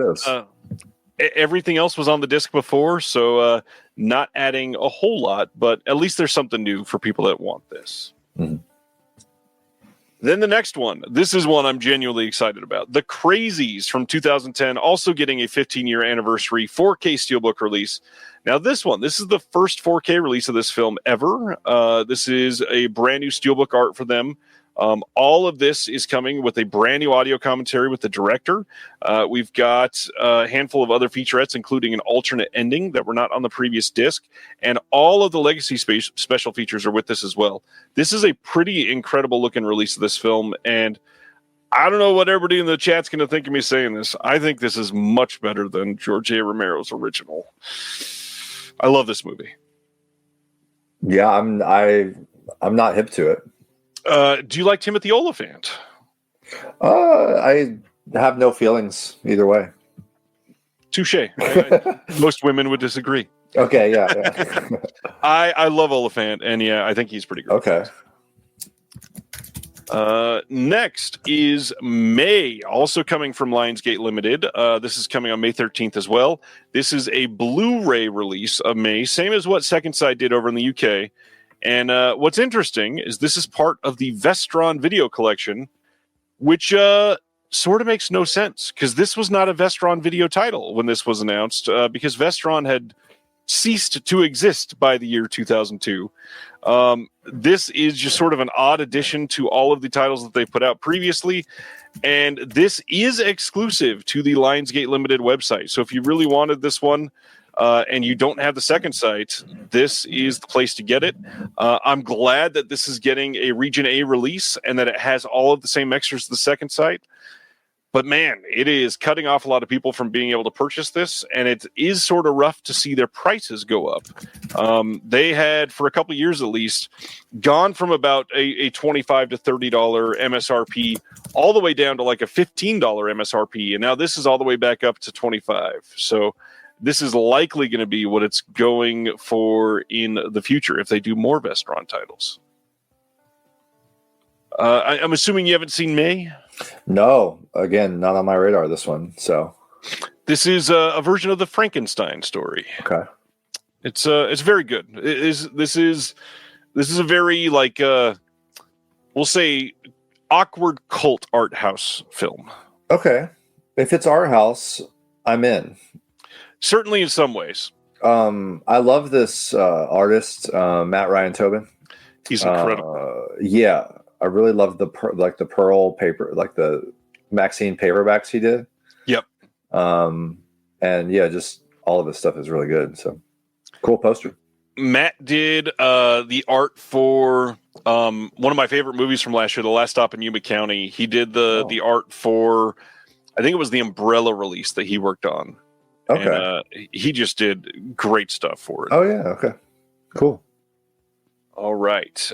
Next, another great 90s comedy. Mouse Hunt is coming to 4K from Kino Lorber on June 24th. And this has a new audio commentary from Joe Ramone, who is from Hats Off Entertainment. Love this movie. I think this is the best Tom and Jerry film that's not a Tom and Jerry film. Hilarious, great comedy. All of the extras that were on the previous releases are on the included Blu-ray. How do you feel about Mouse Hunt? I have not thought about this since 1997. I think that would be the same for many people. And even then, I barely thought about it. So. Yeah, I've seen this film so many times. Really? I showed my kids this movie a couple years ago. Okay, so it's really good, huh? It's genuinely really, really funny. Okay.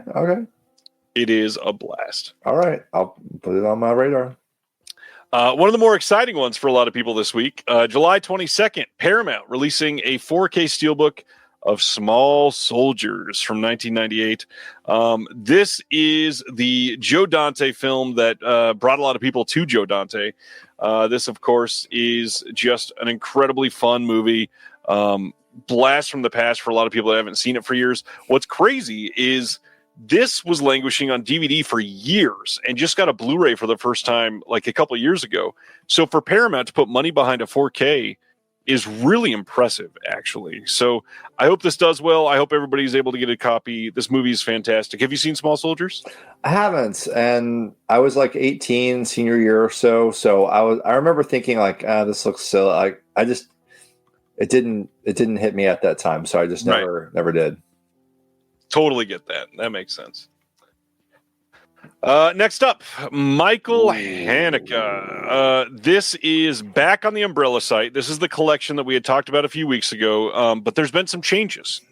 When they first announced this, they were missing 2 films, and they sort of quietly removed this from their website, and everybody's like, what the hell's going on? I found a comment from one of their employees on a Facebook group that said they were working on licensing, which is terrifying to hear. That could mean they announced something that they didn't have the rights to, and they're going to lose something. But they put it back on their site and went, surprise, we added one of the 2 films that we didn't have before, which is Happy End from 2017. Yeah. They also added Michael H., Profession Director, a documentary from 2013, and then a whole bunch of extras and featurettes that were not a part of it before. And all of those have been added with no increase in cost if you had pre-ordered before. So this now is his complete filmography, except for the Funny Games remake, and everything else has like brand new extras. We've got essays. This is a remarkable set. I love Haneke, dude.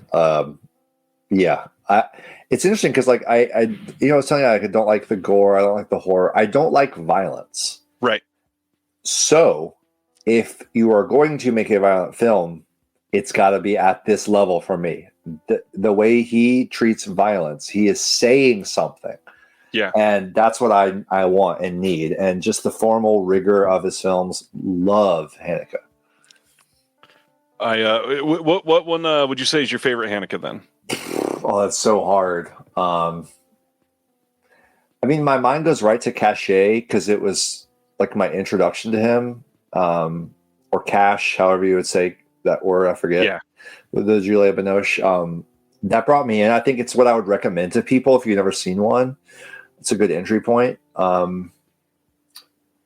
Yes, I'd probably go with that. But I love like the Seventh Continent, like that one with that's what that image is from, that landscape.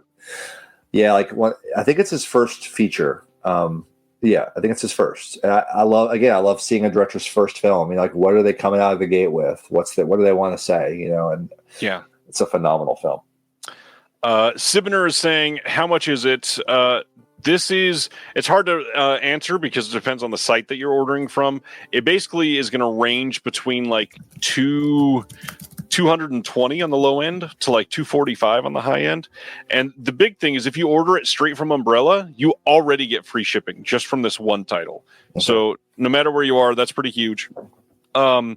We got another question. Reservoir's asking, why no Funny Games remake American rights? It has to do with rights, obviously, or they would have included it, no doubt. I don't think American rights have anything to do with it. It's just they probably could not secure it for Australia. This is huge, though. But the big thing, the Funny Games remake is available from Europe on Blu-ray, and you can still pick that up very, very cheaply. You can get it on eBay. You can get it from Rare Waves. You can get it Amazon UK even, I think. So check that out, and then you would have a complete set. Just put that, slip that disc in here somewhere, and call it a day. Yeah. Love it. That's weird about the removal. Like that's you don't see that very often. No, and for it to be positive editions is very exciting. Yeah, exactly. Okay, cool. CGV TV wants to point out Umbrella does amazing work on these deluxe box sets. The sets they did for Caligula, Bully, and Kids were top shelf. Fully agreed. Okay, I've heard that. I had not got any of the deluxe editions until after everybody was on there. But man, I've got one. I happen to have a couple right here, but I'm going to show one that I still can't believe I did this, but Sasquatch Sunset coming in a furry slipcover. Oh my God. Is a beautiful idea. Love that film, dude. It's so funny and moving. Oh man, what a unique one. Yeah. Love the Zellner Bros. I've worked with them on a couple things. Nice. Yeah. Then Blue Underground gave us some details on some previously announced titles. We got The Blood of Fu Manchu and The Castle of Fu Manchu, both coming on 4K on July 29th. And these are going to be world premieres of brand new 2025 4K restorations. They're going to have Dolby Vision, HDR10, all the good stuff with that. We got a new audio commentary with Troy Howarth and Nathaniel Thompson. There is going to be a new interview with Stephen Thrower on this as well. Of course, it's a Jess Franco title, so he's got to talk about it. The Blood of Fu Manchu also has the Riff Tracks version of here. So lots of cool stuff coming on this disc. And then the Castle of Fu Manchu, this one will also have Nathaniel Thompson and Troy Howarth on the commentary. They've got another new interview with Stephen Thrower and the Riff Tracks version also on here as well. Jess Franco, have you watched much or anything from Jess Franco? Probably something, but not these. So yeah, this is basically the pinnacle of video quality of artistic films that you probably would not love. Okay. So if you want not great movies to look amazing, this would be a good pickup. Okay. This one, though, Sony putting out a standard release of Oliver from 1968. This is getting a 4K release that will be a pressed mod release, so don't have to worry about it being a burned disc or anything like that. This is escaping the clutches of one of those Sony Columbia Classics box sets, and now you can get it on its own, and it's not even a steelbook, which is rare for Sony. Usually a lot of that stuff they still lock up in a steelbook, so it's nice to see this getting just a regular release. Oliver, you got a history with Oliver? Oliver. Yeah, I like to meet some Oliver. Yeah. Not a big my wife loves musicals. I don't love musicals.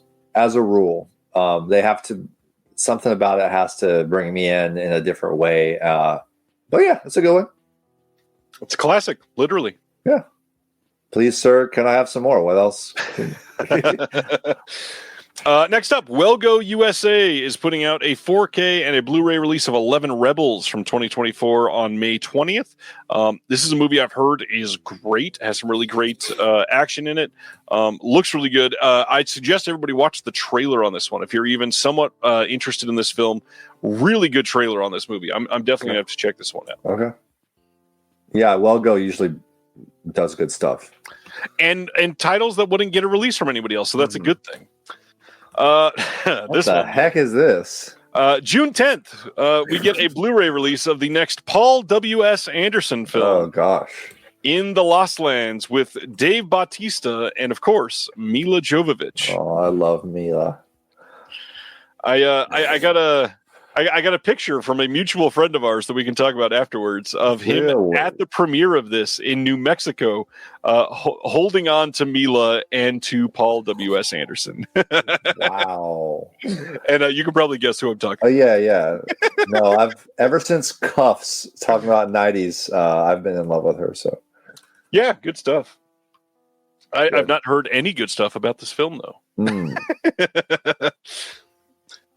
Lots of Film Masters releases went up on their website this week. This first one is Class of 74. This is from 1972, and it's a limited edition release from their archive collection, which means this is going to have a slipcover. It will have a new audio commentary. The person doing it is Heath from over at Serial at Midnight. This will also have a booklet with an essay on it, and it's not on this because I just found out today the person who wrote the essay for the booklet is the one and only Amanda Reyes, who is incredible. So very interested in checking this out. I hear this movie is just very, very fun and looks very, very fun. And the big thing is I know a lot of people had the old Code Red DVD of this one. If you have that, you might want to hold on to it because there is a contextual bonus film on that DVD that is not carried over to the Blu-ray release. So just keep that as a little bonus disc. Okay. Then they are also putting out The Capture. This is coming soon on Blu-ray and DVD from their archive collection. The archive collection means it'll have a new scan. It'll be a 2K or a 4K restoration. It will not have bonus features, though, and this will be coming on a BDR. So just be prepared for that, which no big deal. It'll still last for a long time. The next one, same line and everything, The Fabulous Dorseys from 1947. Also an archive title. Again, no bonus features, but a new restoration, and it will be a BDR. A Life at Stake, also coming from that line. And we don't have release dates for any of these yet, but this one is from 1955. So I'll have a brand new restoration, and it will be a BDR. The Blood of Jesus from 1941 is getting a release from them as well. Same archive collection, no bonus features whatsoever, and a BDR. But this one looks very fun. Yeah. And that's it for Film Masters. Paul is saying, is this one the same scan as the previous Film Detective Blue releases? I bet it is, but I don't have confirmation on that. Next up, July 1st, Altered Innocence is releasing Lost Country from 2023. This is set in Serbia during the 1996 protest, and this one sounds really, really good. We got some trailers on this, and it will be a 5.1 mix for the audio, but not much else on here. Region-free disc, and the trailer on this makes it look good. Looks like a good film. Next, Kino is releasing Rock Pretty Baby on June 17th on Blu-ray. This will have a brand new HD master from a 4K scan of the OCN and a new audio commentary by David Del Val, who does great work. I always laugh at this one because this has young heartthrob John Saxon that I don't ever think of as a young heartthrob. John Saxon and Sal Mineo. And then next is Promise Her Anything with Warren Beatty and Leslie Caron from 1966. This one will have a new audio commentary from Dwayne Epstein. This will also be from a 4K scan of the OCN. Lots of cool stuff coming from Kino. Yeah, how did this period, the last few you've done, like how well do those sell? Is it to an older generation that like grew up with some of these movies and they're still collecting? Is that kind of the target audience? That's a bulk of them, and then we got to realize when these come out, they're probably priced at about $14, and maybe 2 months later they're on sale for like $8.95. And so when they're that cheap, a lot of people go, "Oh, I like Warren Beatty. Maybe I'll like this. It's $9. Who cares?" Sure, yeah. So a lot of people just throw it in and maybe someday check it out, but also maybe just never unwrap it. Yeah, I get that. Umbrella. Speaking of Umbrella, we just had a long conversation about the stuff they do, the great work. We got a lot of great stuff to talk about. This first one is a 4K release of The Salute of the Jugger from 1989. This is coming on August 6th, and there is so much incredible stuff to cover in this one. This is a Rutger Hauer film with Joan Chen that people have wanted for years. Vincent D'Onofrio is also in this one. This is going to be an exclusive 4K HDR restoration of this film. So nobody else has this, and it has 3 different versions of the movie. This will also have a 100+ page book with a bunch of new essays. We got new bonus features. We've got an uncut 104-minute remaster that was done. This is a huge deal for Umbrella. A lot of people have wanted this film for a long time. They've got the work print cut. They've got the one that people have seen recently.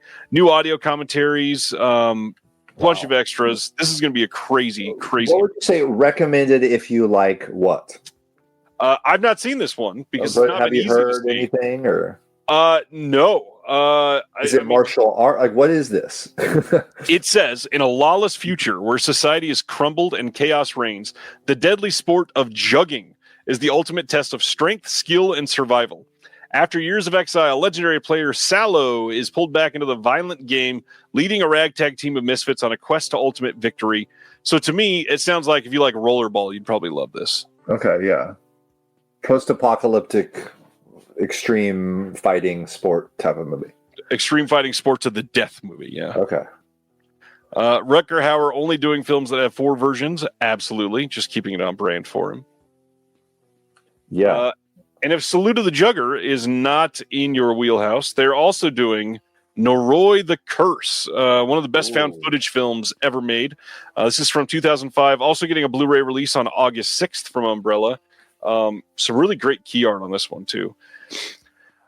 This one is going to have a 48-page book with behind-the-scenes experiences, art, and essays, 8 art cards, a custom slipcase, and box set art on it. The new audio commentary by Tom Mess, who is incredible at what he does.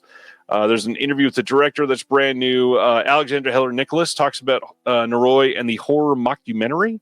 And then there's some other featurettes that have been on previous releases as well. But this is genuinely a masterpiece. One of the best found footage movies ever made. Love this movie. Yeah, I did see this one. Oh, nice. What'd you think? Yeah, loved it. Very nice. Very nice. I like the before the found footage got to. I mean, there's certain ones. Who's the director? Do you know, or does it say right there anywhere? Yes, his name is Koji Shirashi. Yeah, it's especially Asian horror of the late 90s. I love Asian horror. Nice.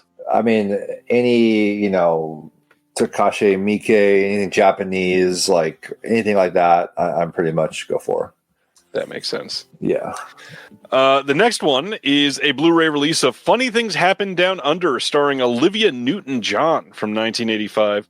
This is a movie I had never heard of, but man, they've got some new bonus features on this one.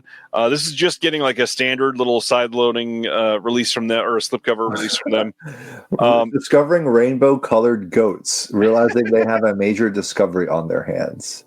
Yes. Doesn't that make you want to pop that in right now? It does. I think my wife would want to see this. It's got to be. It's super unique.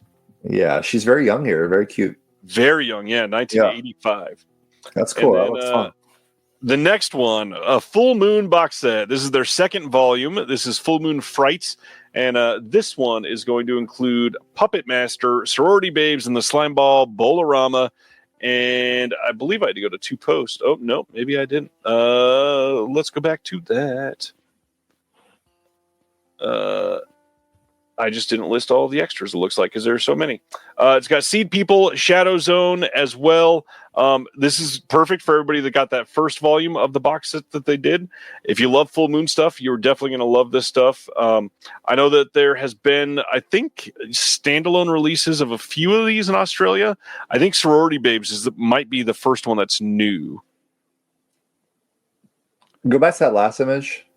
The last image is that Seed People. I did it again. Sorry, yeah. Oh, no, don't worry about it. But I like how they put all this together. The video zone or whatever. What is that? The video zone is a little magazine that comes with it. It's a booklet. I love that design. That's cool. Yes, that looks really great. They do really good stuff, like we said, with their box sets. They're special. Cool. New extras on pretty much everything. It's exciting if you love Full Moon stuff. I actually just talked about a Moonbeam Entertainment film on another podcast this week. I love a lot of this old stuff. Cool.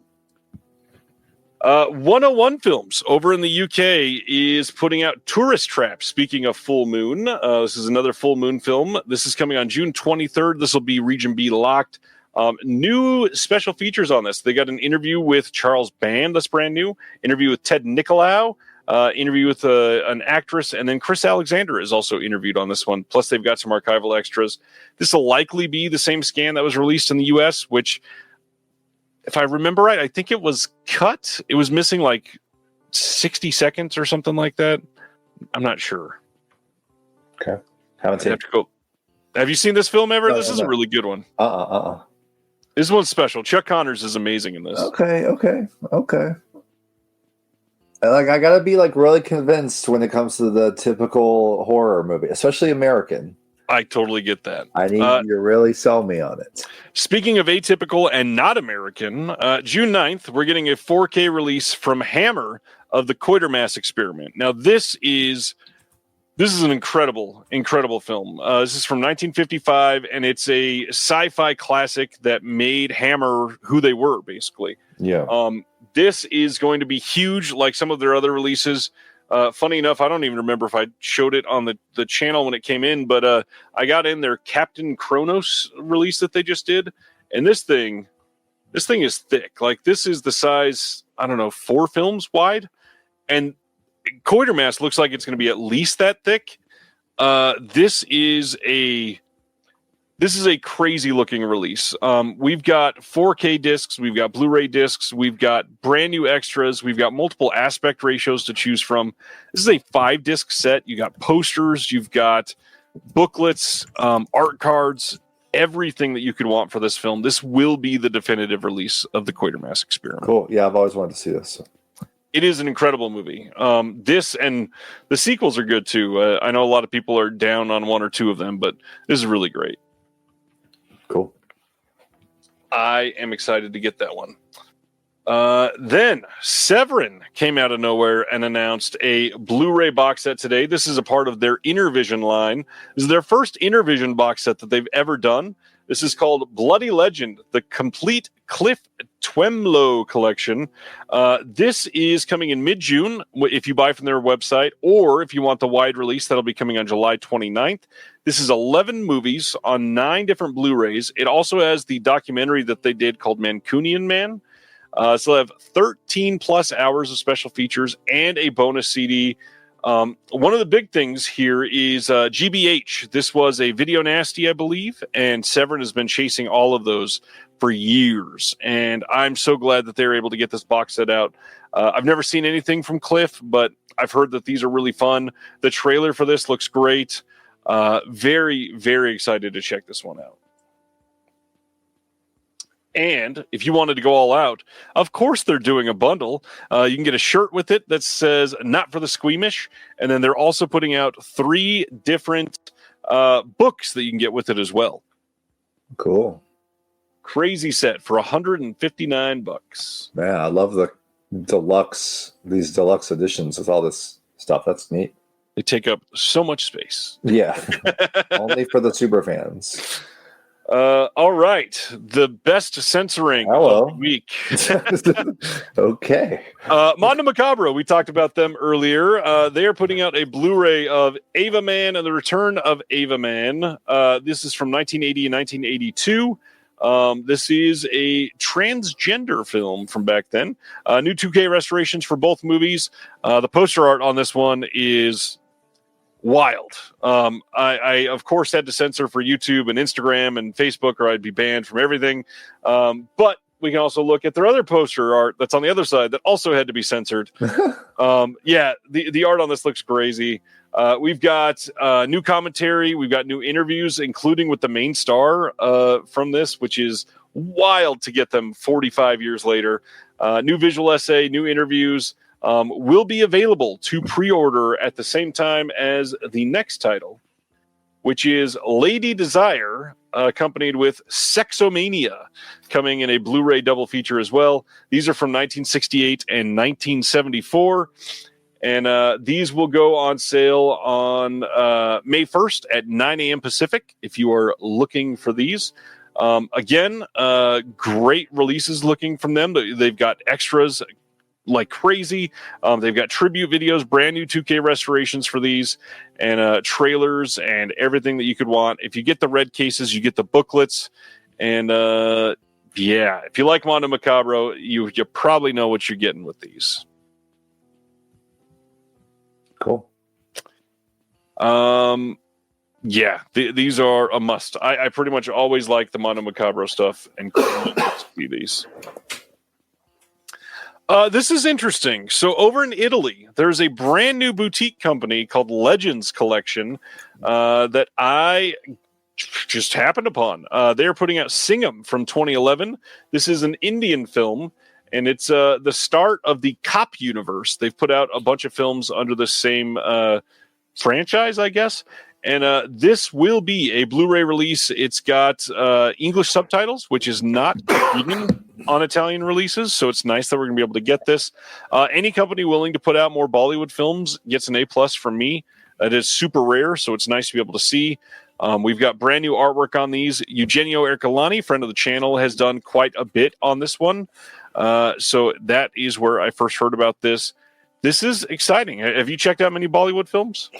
Sad to say I haven't. I mean, I guess the length of all of them and the amount of them is just like, it's just daunting. It's intimidating. But I mean, I do want to like start seeing. I mean, I love, like, this isn't Bollywood, but I love Indian cinema. I mean, like the Satyajit Ray, like the Apu trilogy and stuff like that is great. Pather Panchali is one of my favorites of all time.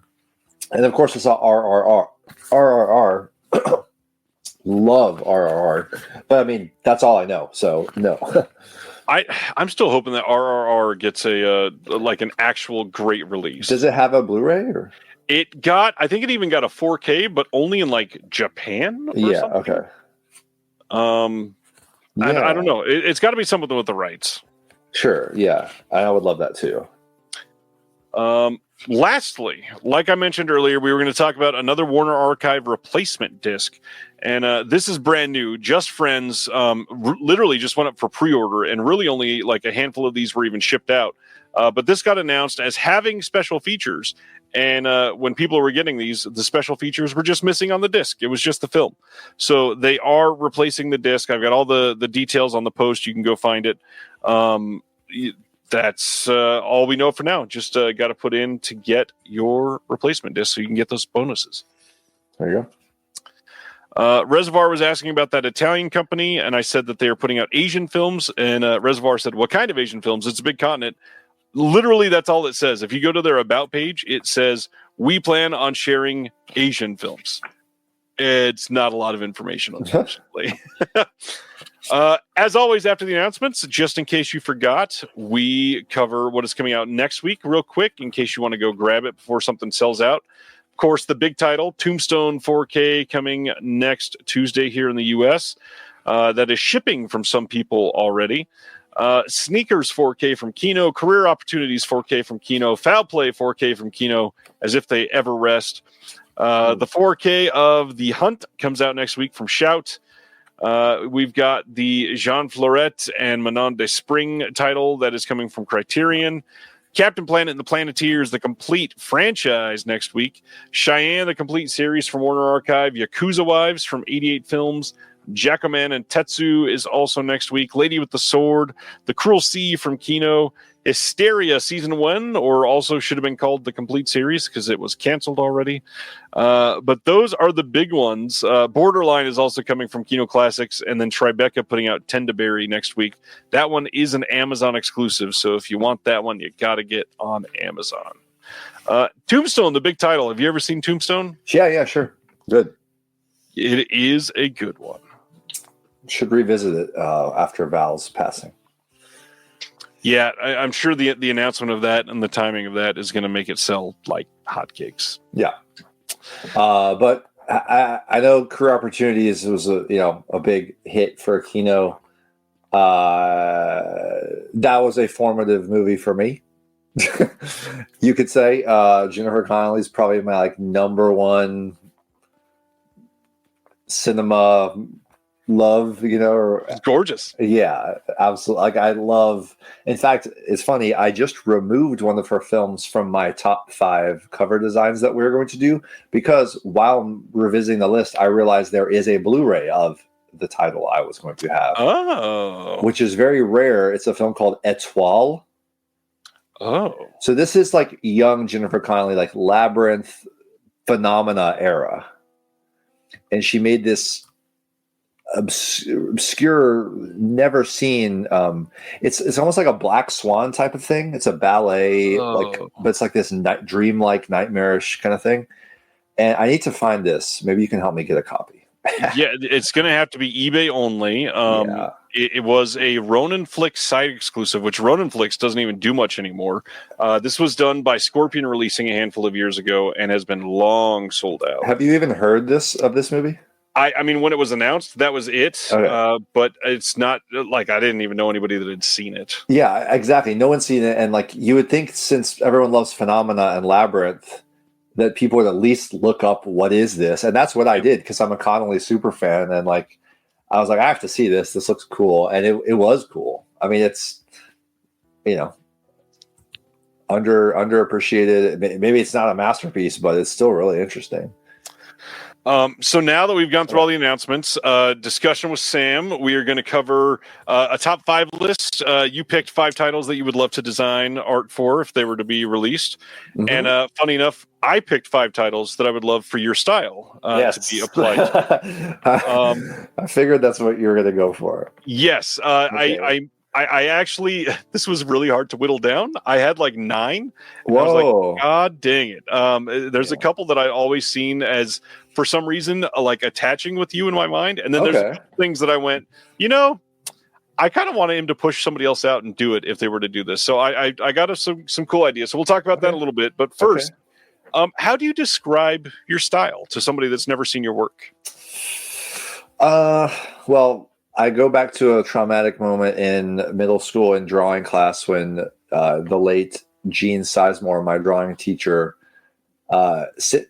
gave me a B- and told my parents, Sam's great, he's brilliant, but he doesn't have a style and he needs to get a style. And my dad was so offended, it's sticking up for me, why do you have to have one style?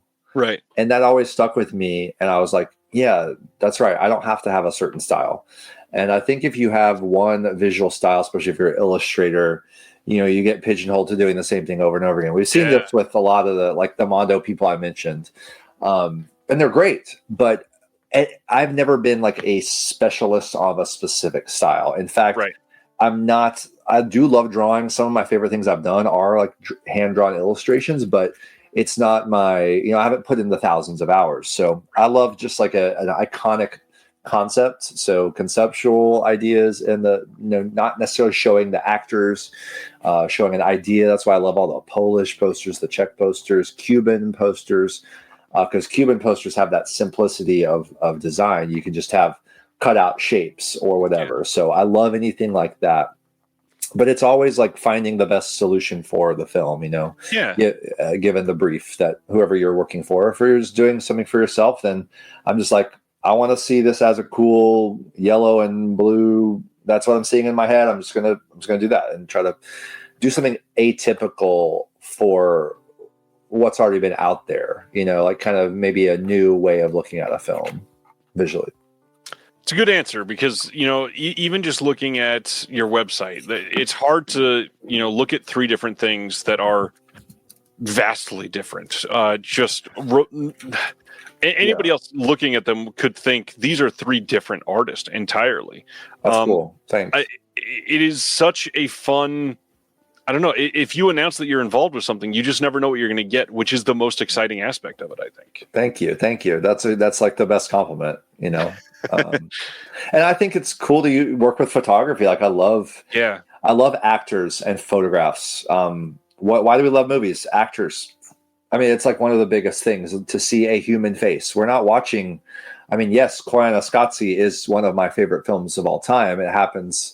But not every movie is like about buildings and landscapes. You love seeing a face of someone you love on screen. And it's amazing when you think about it. Almost every poster and DVD has a human face on it. Like it's very rare it doesn't, but yeah, using photography, there's a lot of great things you can do with it. And then hand-drawn, whatever I try to think of like what's the idea of the poster and then let that determine what medium I use. Right. So just try to find the closest path to that.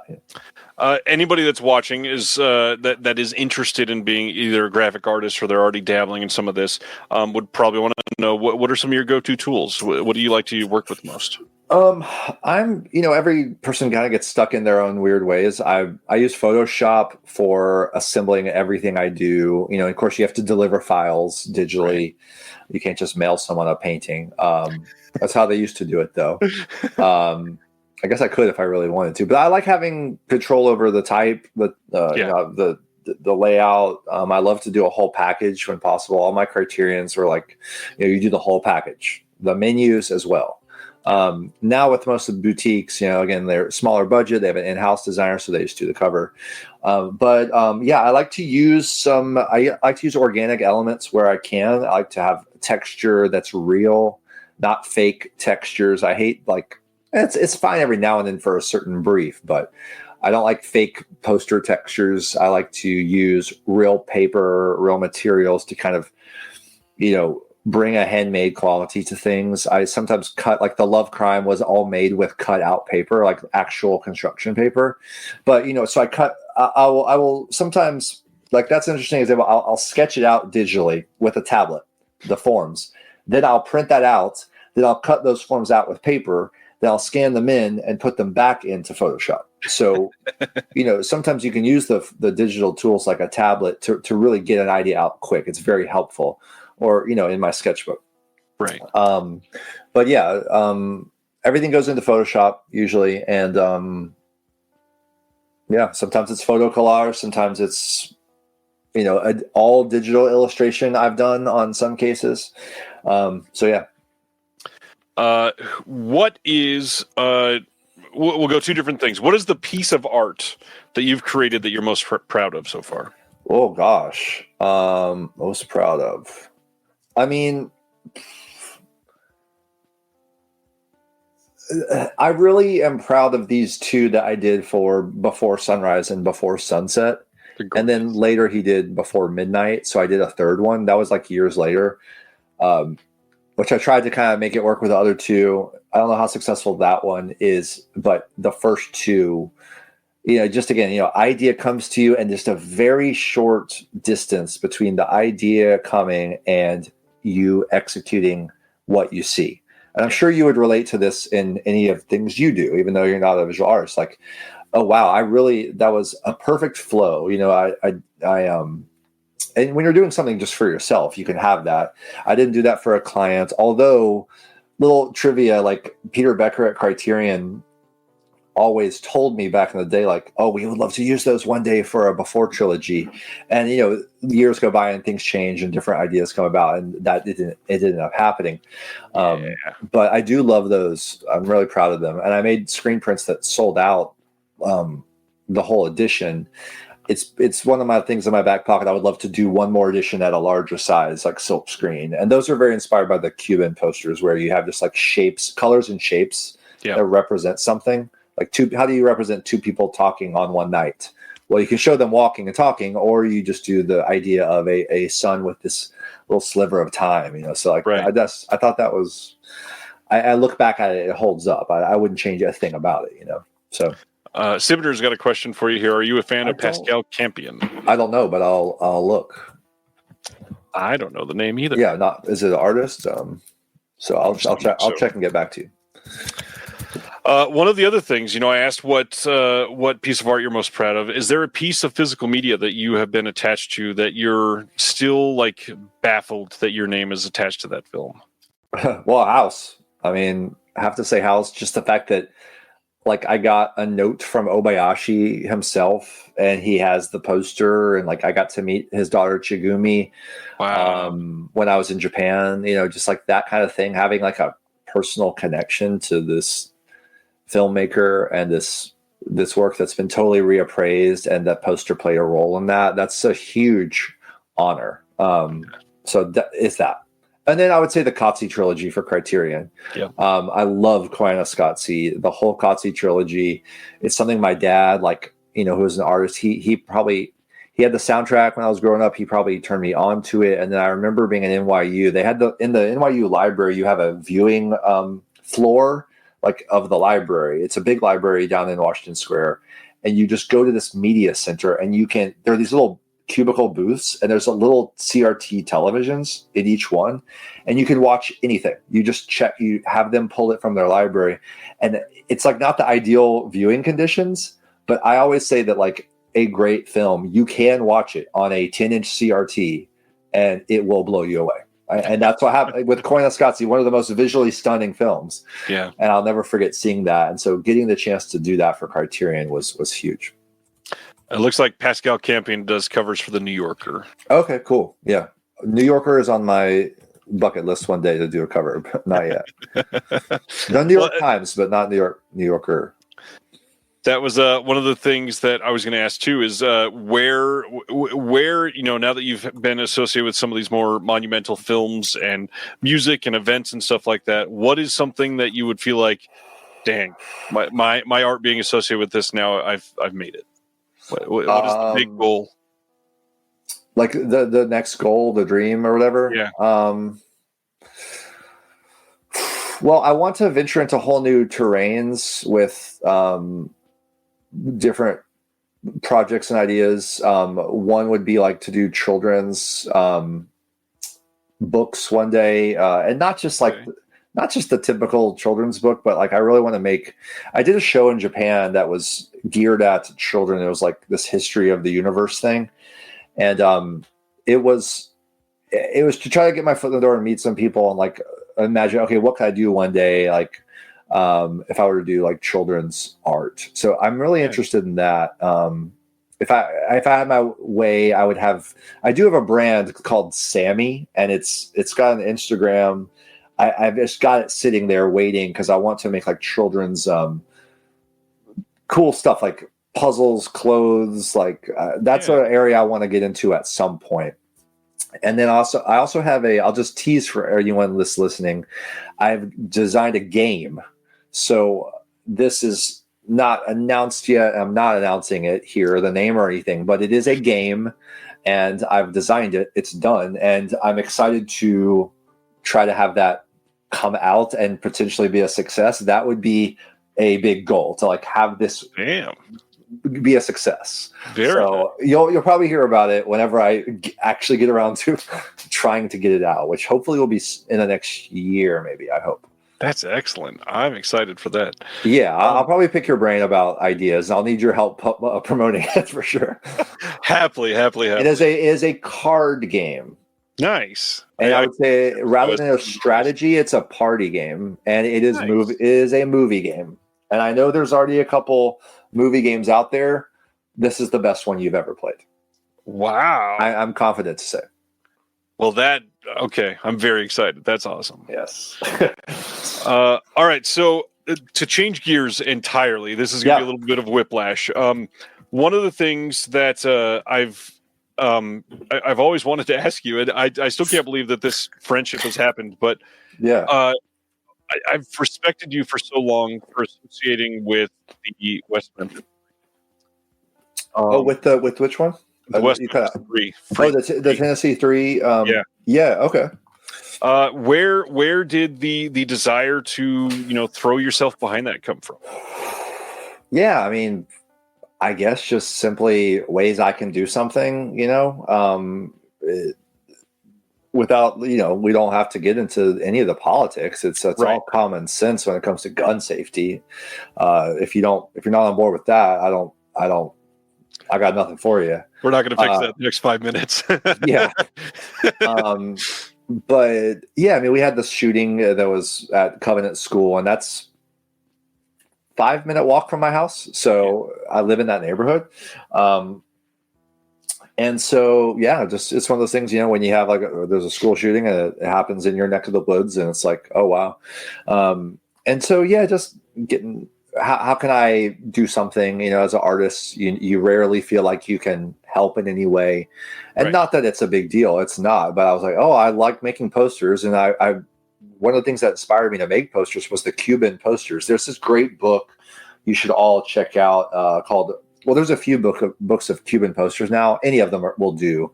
But all the revolutionary Cuban posters, and the film posters from Cuba in that time. Right. They're really cool, and they inspired me in the first place. So every now and then I'll just play around with political posters, just if I have an idea, and throw them out online. And with Tennessee 3, it was just I was down there at the Capitol every day, in anyways, and so I was like, well, I might as well make these posters in shirts. And then everyone wanted shirts of the Tennessee 3 silhouette, and we just I know a bunch of screen printers. I've done screen prints and stuff. So my screen printer friends and printer friends all jumped in to help, and we in about 24 hours we went from nothing to having a few hundred shirts and posters, and just went down to the Capitol and sold the shirts and donated all that to every town, just as a fundraiser for gun safety awareness, just a way to do something. This is, I think, one of the best examples of somebody that has a platform, but isn't like a Kardashian or something that we would call an influencer, doing the most with what they can in a way that supports, just straight human empathy. And without that, there are so many things that just would never get attention. There are people that wouldn't care. There are things that you can put your energy behind and raise some money for people that would never get an opportunity for proper representation or what have you. And it's just a big deal to see somebody that you respect others like that. So thank you.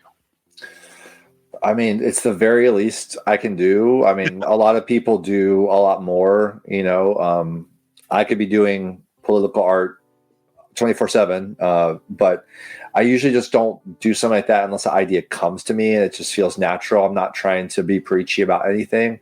Right. I love graphic design as a problem solving tool, and I was like, this needs to be made. So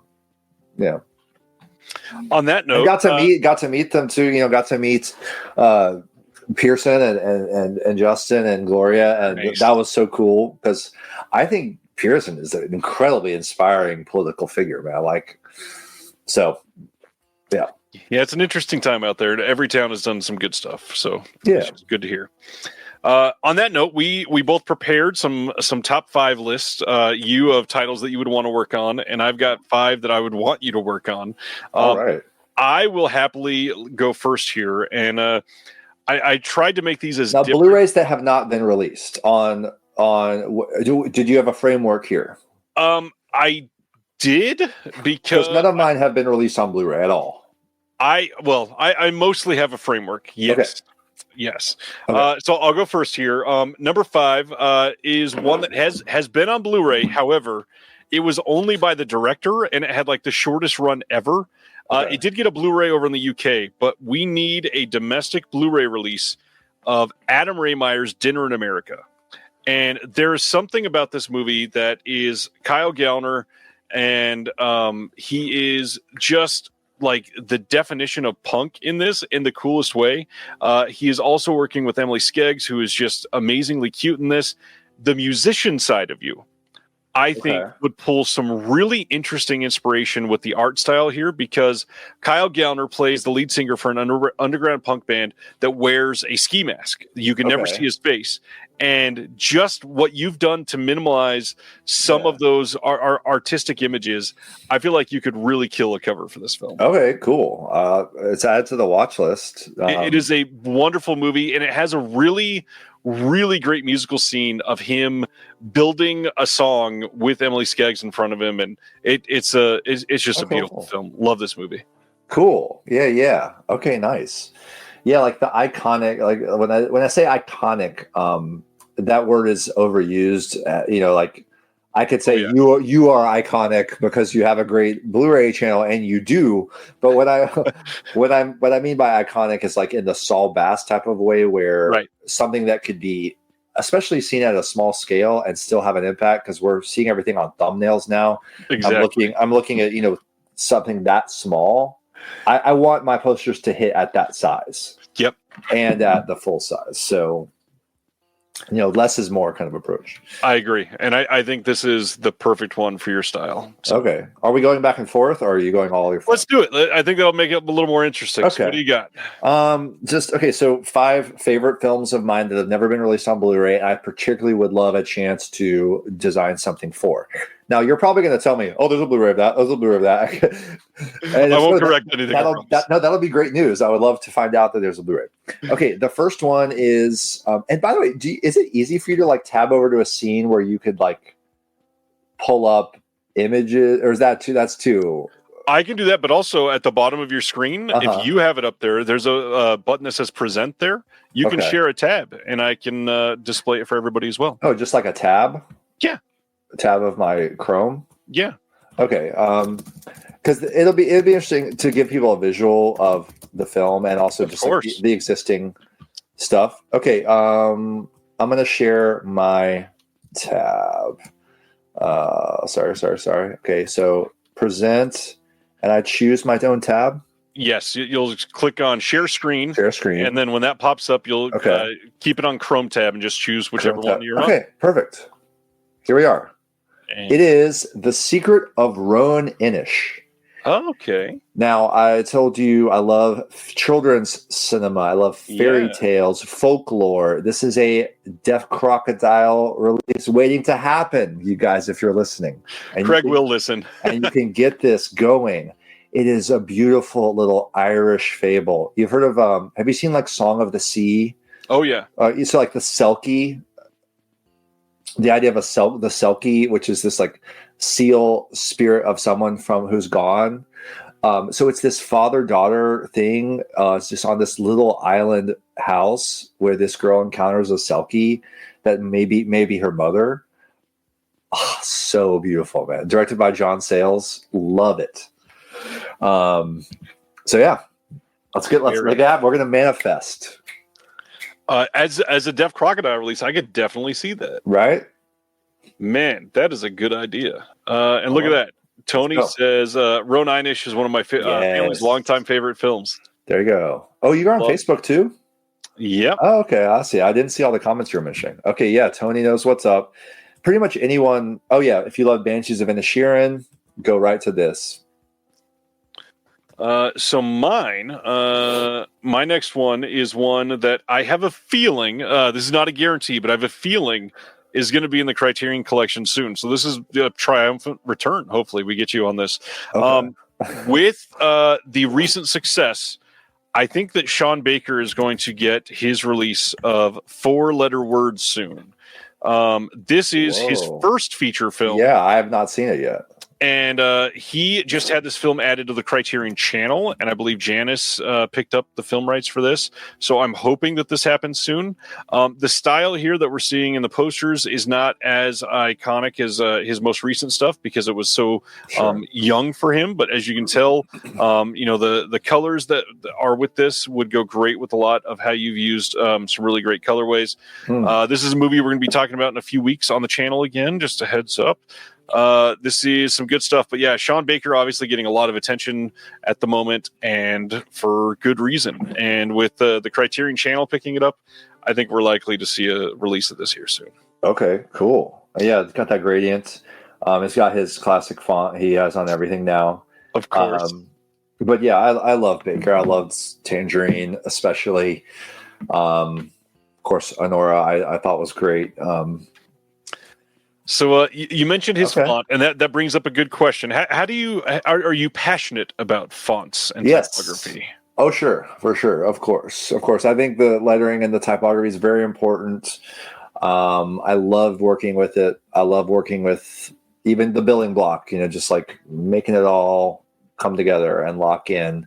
So yeah, you can always learn so much more about typography and fonts. Fonts just means the computer file. I don't know if you knew that, but you would really say typeface, rather than a font. And I have certain designers I know who are like encyclopedias, and I'll go to them with questions, or can you help me identify this typeface or this font? I love recreating fonts or typefaces from films where you don't know what was that, in the title card, and try to bring that into the cover, especially if the title treatment from a film has not been used in a poster. Like The Keep did that. They used that actual lettering, and I loved that. So yeah, I'm a big geek about type. Good stuff. Next one for you. Would you like? Okay, next for me, we got now. This one does have like a UK Blu-ray, so okay, maybe. But I want a US Blu-ray release. I want another release. It is a Japanese filmmaker that I love, Koreeda, and he has made, of course, Shoplifters. Just came out. This is his first film. It's called Maborosi. Okay. Have you ever heard of it? I have not. Okay. Everyone talks about Shoplifters, and then, people have seen Broker, Monster, his new ones. But this is a film about a woman who goes to a kind of, it's also on a coastal town where she was from. And it's a type of ghost story, but done in a very lyrical, beautiful, poetic way. It is my favorite Koreeda film. By the way, Still Life, another great Koreeda film. Criterion's put that out. That's this like Afterlife. Afterlife, not Still Life. That's Jia Zhangke. Afterlife is great. I would recommend that if you want to see more Koreeda. That's like people have died and they go to this in heaven, where it's like a movie studio, and you recreate one scene from your life. So he plays around with this like ideas of like stories that deal with crossing over, and it's stunning film. So this is probably the most low key, like no one knows about this one when I pick it. It's not like, oh yeah, that movie, but I would highly recommend it to people. And this DVD by Milestone Films, it's so weird. Like I saw the Blu-ray at Videodrome from this Milestone Films, but like I can't find it on eBay. There's no listing on Blu-ray.com. Like, can you help me out here? There is. It's on Amazon right now for $145. Exactly. So I don't know why is that so rare? Because it went out of print very quickly, and people love Koreeda. So, but I don't know anyone who has it. Like, who are these people? Videodrome in Atlanta. That's it. Yeah, I saw. I was like, oh my god. Okay, so yeah, maybe I was wrong there. So Blu-ray exists, but it's time to get a new restoration going of this. I'm sure something's in the works at some point. Now that Koreeda's on such a platform, yeah. Well, I mean, yeah, if people are paying attention, something that's that out of print and it's going for $150, we deserve to have an imprint release of that. And what's hilarious, I am glad that you picked that as the next one, because it's a perfect segue for my next one, which you have worked on some incredible Asian films. You were working on some Asian films coming out in the future. Yes. I think that Criterion needs to release this one because it is currently out of print in the U.S., and I think it deserves the notoriety of a Criterion release just so that more people will see it. Yep. And this movie is so sumptuous, I guess is a good word, that it deserves a deep, rich 4K release of 2016's The Handmaiden. Ooh. This is Yes. this is one of those movies where every single frame is like, we can stop, we can crop it, we can put it on the wall, and you will think, yes, that is just a work of art. This movie is perfection, one of the most romantic films ever made, and with your making something beautiful out of an already gorgeous movie and stripping that down to its bare minimum. This would be so perfect for you. I could see a screen print of this just doing gangbusters. This movie is this is a life-changing movie. For those that have never seen it, 2016's The Handmaiden really needs to be at the top of your watch list. Not gatekeeping whatsoever, not saying, oh my God, how haven't you seen this? But it is a modern masterpiece that can wake you up to a different style of filmmaking than you've ever imagined. This movie is perfect. Dang, high praise. I love that. Yeah, Park Chan-wook. Yeah, beautiful stuff. Cool. Okay. It's giving me ideas. You got me you got my gears turning. All right, what do we got next? Beautiful. Okay. I will say this film will be life-changing if you haven't seen it. Now, don't hit my tab just yet. I'll tell you when. We mentioned Nicole Kidman. This film, thankfully, is now getting more people on board in the last couple of years because of The Zone of Interest. And that is one of my favorite films of the last 20 years, maybe my favorite film of the 2000s. Jonathan Glazer's Birth.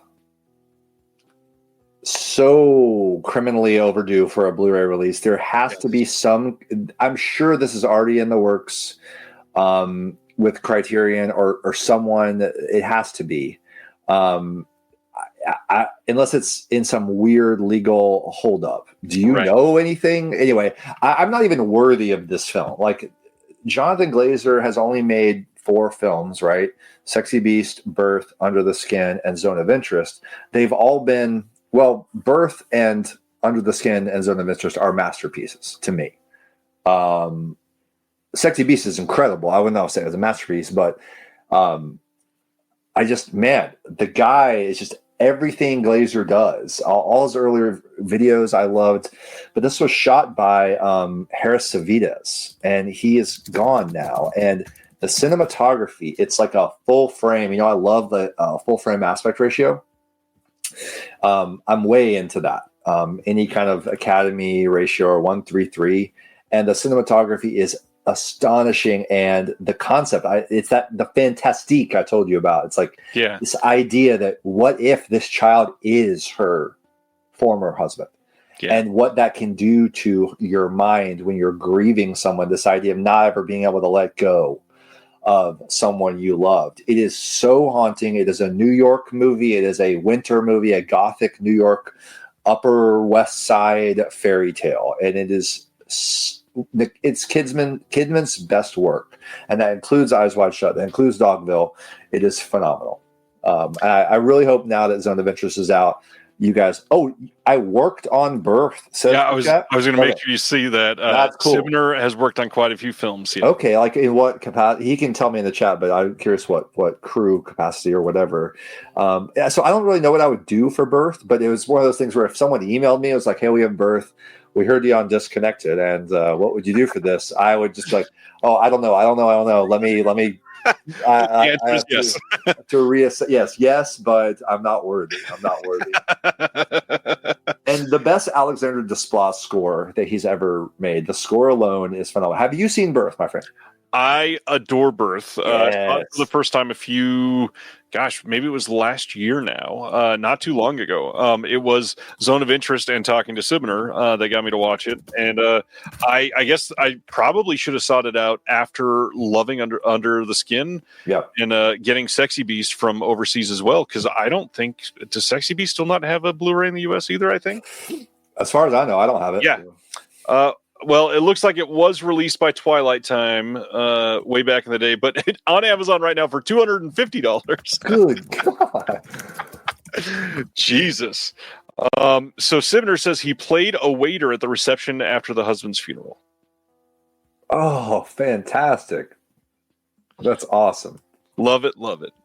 Okay, so on set with Harris Savides and Glazer.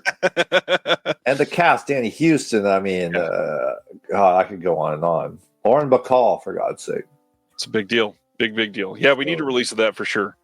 And just like you said, I kind of assume that one is in the works. It'll just... Yeah, but you'd think it would have come out by now also. So it's like, what is taking so long? I don't know. But, maybe Glazer takes his time. He clearly takes his time with projects. So maybe he's supervising a whole new restoration. I mean, the DVD, like the version that's shown on Criterion Channel, whenever they show it, it looks perfect to me. I don't know why you'd reapproach anything about the transfer, but who knows? Good question. Yeah.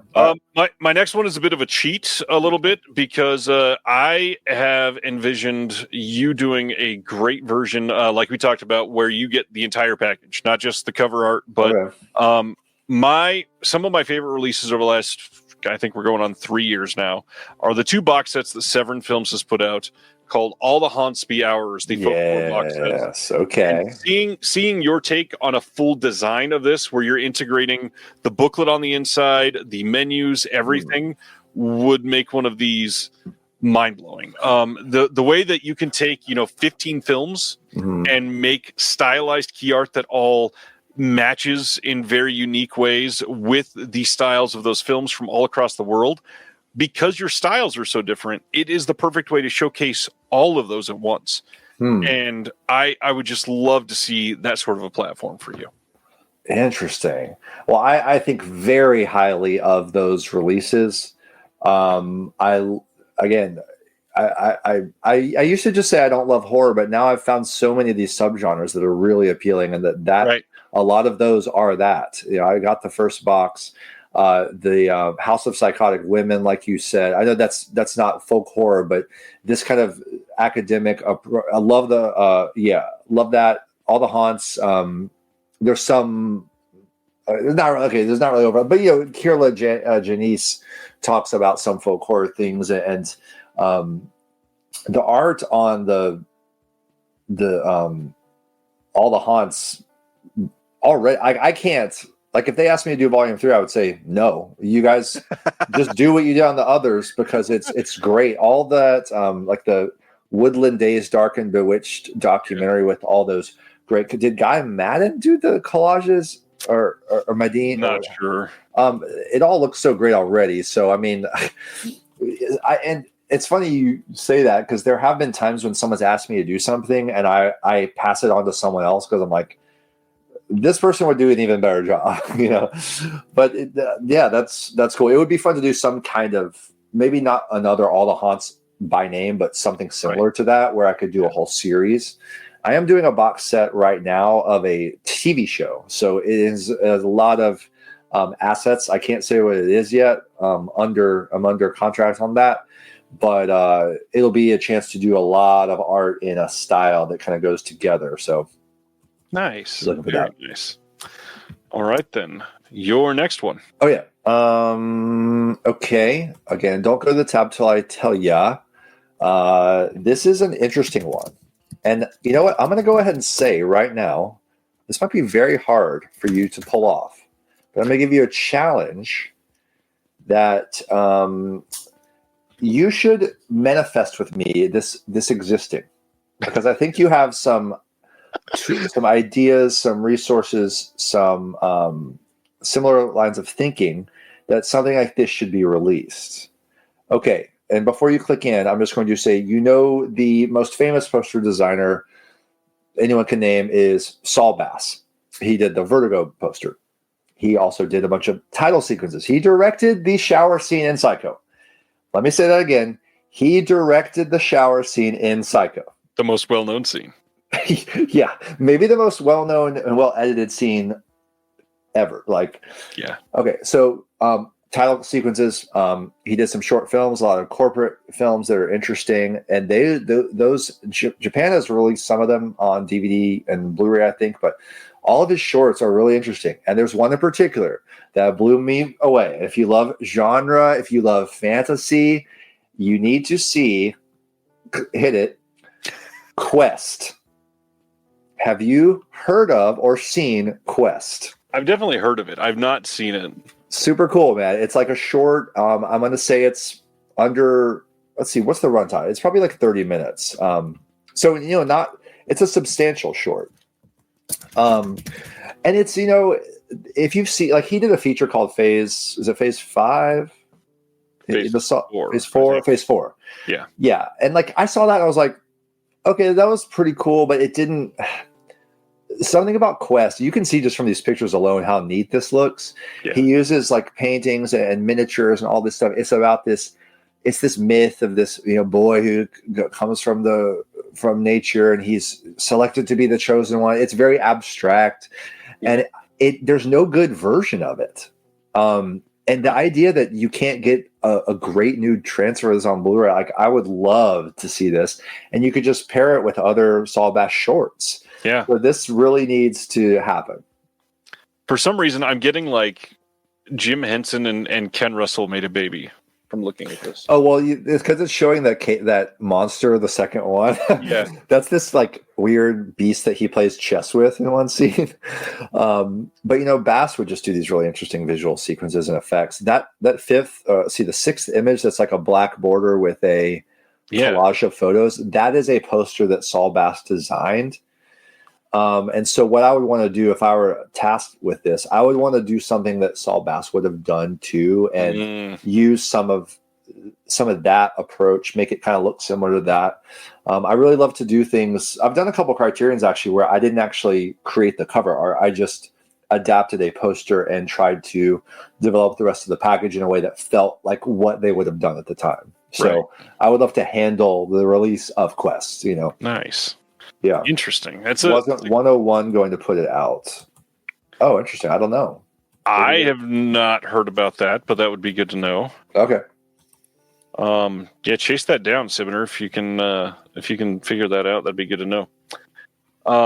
Okay, so my number one is this is like the most obvious number one in the world, I feel like, because this is from a director that you can take a couple images from every single one of his films and say, oh, yeah, this person directed that. We absolutely know that. So it would never be a question. But the way that I could see using his just jarring imagery and make something minimalist out of that captures the brain in a cool way, I can't possibly imagine anyone else doing Ken Russell's The Devils. Oh, okay. This would be such a cool turn for you. I mean, some of the ways that, some of the more, I don't know, frenetic, I guess, designs that you've done could work well for this, with Ken Russell being just such a unique bastion for the surreal in some of his films, and you coming from like the opposite spectrum of that, I feel like could make this such a damn unique clash of styles. Okay, cool. Yeah, certainly. I'm game. There was a great poster I saw I think it was Midnight Marauder who did it. If you tab over to my tab, let's see. Wait, oh no, it's not the same tab anymore. I need to go. Oh, yeah, it is. So right here. Yeah. I like that a lot. Now, I'm sure there's lots of cool things you could do with it. Okay, cool. Well, you've given me some fun ideas. So that's got one number left one on yours. Yeah, I got one left, and I don't actually know if I ranked these. So these are all five kind of equally. Yeah. This is one I've already done a poster for myself for fun. So would I just use this if I were to be asked to do the Blu-ray? Maybe if they let me get away with it. It is Gus Van Sant's Paranoid Park. This is one of my favorite films, period. Gus Van Sant, he's done a lot of interesting things from, his early work, My Own Private Idaho, then like a couple of Hollywood things like Good Will Hunting. But then he did this death trilogy in the 2000s with Jerry, Elephants, and Last Days. You seen any of those? I've seen a few. I've seen My Own Private Idaho, of course. Yeah. I love that we talk about Psycho right before you bring up Gus Van Sant. That's true. That's true. I even thought that was cool that he remade Psycho, and no one else thinks that, but I think it's cool. But yeah, Jerry is awesome, by the way. It's just Matt Damon and Casey Affleck as two guys named Jerry walking in a desert, and you don't know what's going on. And that is a great film. They just have a great feeling to them. And Paranoid Park he made after the Death Trilogy, and it's from the point of view of this boy, this teenage boy, and he encounters something traumatic that happens. And the whole film is him kind of just in this moment of his life, reflecting on the experience of what he just witnessed and the effect it has on him. I've never seen a film truly capture what, in my experience, it felt like to be a teenager, and just the thoughts in your head, feeling so like tender in the world, and like kind of like trying to figure out who you are, but in the least cliche possible way. This is a very special film, and really would love to see a Blu-ray release. And I did to show you the print I did. Let's see if it comes up on a Google search. We'll test Google's ability. Okay, not yet. But it's on my site, so I'll go there. Yeah, here we go. This is what I did for it. I know that's a very strange looking thing. You probably look at that and say, what's that? But I'm just going to let it speak for itself. That's my, that's what I did. And of course it's a pretty abstract to be a Blu-ray cover, but, I mean, that's perfect for Gus Van Sant though, too. Yeah. It's actually like, he has his hands over his face, and it's from a scene, a shower scene where the water is pouring down over his face. And the way they do the frame rate or something, I actually think it was Christopher Doyle and Rain Lee. Christopher Doyle's a cinematographer. He did the Wong Kar-wai stuff. Wow. And so I'm telling you, man. And then the Rain Lee aspect is Rain Lee did all this skateboard footage. So he skateboards this kid with his friends. And so interspersed, you have this like DV or like 8mm maybe skateboard footage. So it's kind of a skateboarding movie too. Nice. Man, it's just a very powerful film. Please check it out. Yeah, I'm gonna have to see this one. I love some of those movies that just captures, I don't know, the zeitgeist of that era of skateboarding. I was always too tall and a klutz and way overweight to skateboard, but I was dying to be one of them. Yeah, I tried to, and like I never made it like to a skate park. But it's got those moments where like he goes to a skate park for the first time and sits on the edge, and they're like that nervousness of like, oh, am I allowed to be with these? Can I try? Can I fit in with these people? And then just the freedom, like almost I think of Miyazaki, this idea of like you're on the board and you're skating, and it's like everything is safe, everything is perfect, everything is fine. It hits that. Amazing. Yeah. I think you missed this because we were talking about your title. Okay. Quest is a short film included on the Phase 4 release over in the UK. And Chris dug up and found that Quest was newly restored in HD for that release. Well, see, so it's ready to go. But it is probably region locked to region B. Okay. Yeah, but I mean, I don't know how this works. I'm just saying, like, if there's a new restoration and it could be paired with some of the other shorts, this could be really neat. Yeah, that would be a really fun idea. Not to mention the history of his, I don't know, like ability to craft something, like you said, iconic without using the overused version of that word. Yeah. To make it something that is so striking that it digs into you. Just the history on that could be very, very cool. Cool. Patty Boy has picks for me. Made in Heaven, The Thing Called Love, They All Laughed, Blind Shaft, Bubble, and Schizopolis, 2 Soderberghs. I do love Soderbergh. Bubble could be really cool for you. How do you top the original art? Yeah, that's poster's true. So good. Soderbergh's posters are great. Keller House did a lot of them. He's always doing interesting posters. That is such a cool idea. Got Bogdanovich. Yeah, that'd be fun. What's your favorite Soderbergh then? Gut feeling. Gut goes right to Ocean's 11. Nice. I mean, it's just perfect, right? It's a very, very fun movie. I love his slower arts. I love Traffic and Solar. I love the Solaris remake. But yeah, probably Ocean's 11. Did you ever see Aaron Brockovich that he did? Yeah, great. So when we were talking before we went live, Aaron Brockovich was set about 10 minutes from where I grew up. I know people that were affected by the whole really thing. Okay. Yeah, we watched that recently because my wife hadn't seen it, and there was a great one he made recently. I have to say, I hope he's not watching this. He hasn't wowed me in a while since he came back and started making films like all the time. Only one of them really, really hit for me, which was called Let Them All Talk. It was a Meryl Streep film, and not many people saw it because it went right to Max. It never even got theatricals. I think it was during COVID. But I love that one. Yeah, I think he did that right after Kimmy, and Kimmy overshadowed that one. Yeah. Good stuff.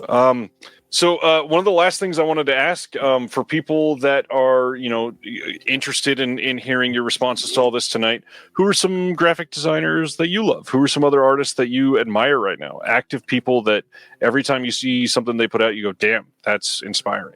Oh, gosh. So many. I mean, like I said, Adam Maida, who just did he did that phase 4 that we were just talking about. Adam's great, man. Drew, Sister Hyde, my friend Brandon Schaefer, who I did the Poster Boys podcast with. We did that for a few years, maybe 4 years or so. We did a graphic design podcast that's still out there if you want to listen to me talk about poster design and different luminaries from film posters throughout the decades. And Brandon's just a workhorse, man. He always does nice things. And Akiko is a friend of Akiko Sternberger. I will brag every day that she is a friend of mine because she is the most talented poster designer in the game. Just period. Like she paints. So like she did the Funny Games US theatrical poster, that close up of Naomi Watts crying, and that is a painting. So she's capable of doing these photorealistic paintings, but also just like great concepts that are like funny, so definitely follow Doi Rivetive on Instagram. And there's now a book out of Akiko's work called Akiko-matic that I would highly recommend. Nice.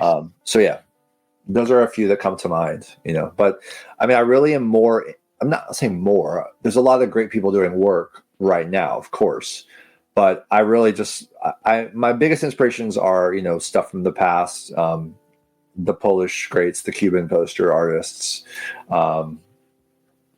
Hans Hillman is a German designer. If you want to discover someone, Hans Hillman, he did all these German posters that actually ended up, long story short, inspiring Janus Films to make some of their first posters, including that one for Donkey Skin, which then led to Criterion. And there's a whole history, if as you kind of retrace the steps of graphic design history, which is still young as an academic field. Yeah. But you're learning about more of these important people that were doing it, and in these idealistic conditions where they could just do whatever they want for a poster, and they don't have an email of 20 people on it all chiming in, or they don't have to use contractual obligations for actors and things like this. But yeah, I love poster design history and modern history. Have there been any projects that you've had, we'll say, restrictions put on you that you've not enjoyed? Because I'm sure that this is one thing that a lot of people worry about. You just did a cinematograph title, and last year one of the biggest complaints was Little Darlings, the title they put out, that they didn't get permission to use the likeness, and so a lot of people didn't love that they couldn't see the faces, and they made a choice. This scatter that looks like brown and could have been a little bit better, but anything like that is tough for you to work around sometimes. Well, see, I have the other perspective on that one, which is I never even thought twice about that. I was like, that's a cool cover, and now that makes sense to me that's why they did it that way. And I would always say, and it's totally okay if you didn't like that cover, but there's always a reason for something. Like people love to just whatever armchair quarterback graphic design. They love to say, "That's stupid. Why did they do this? Why did they do that?" And there's usually a reason. And it's sometimes it's these contract things. You do the best with what you got, and with the time, the budget, the brief, the restrictions. I've been pretty lucky. Like there haven't been a lot of things I've worked on that have had strict contractual stuff.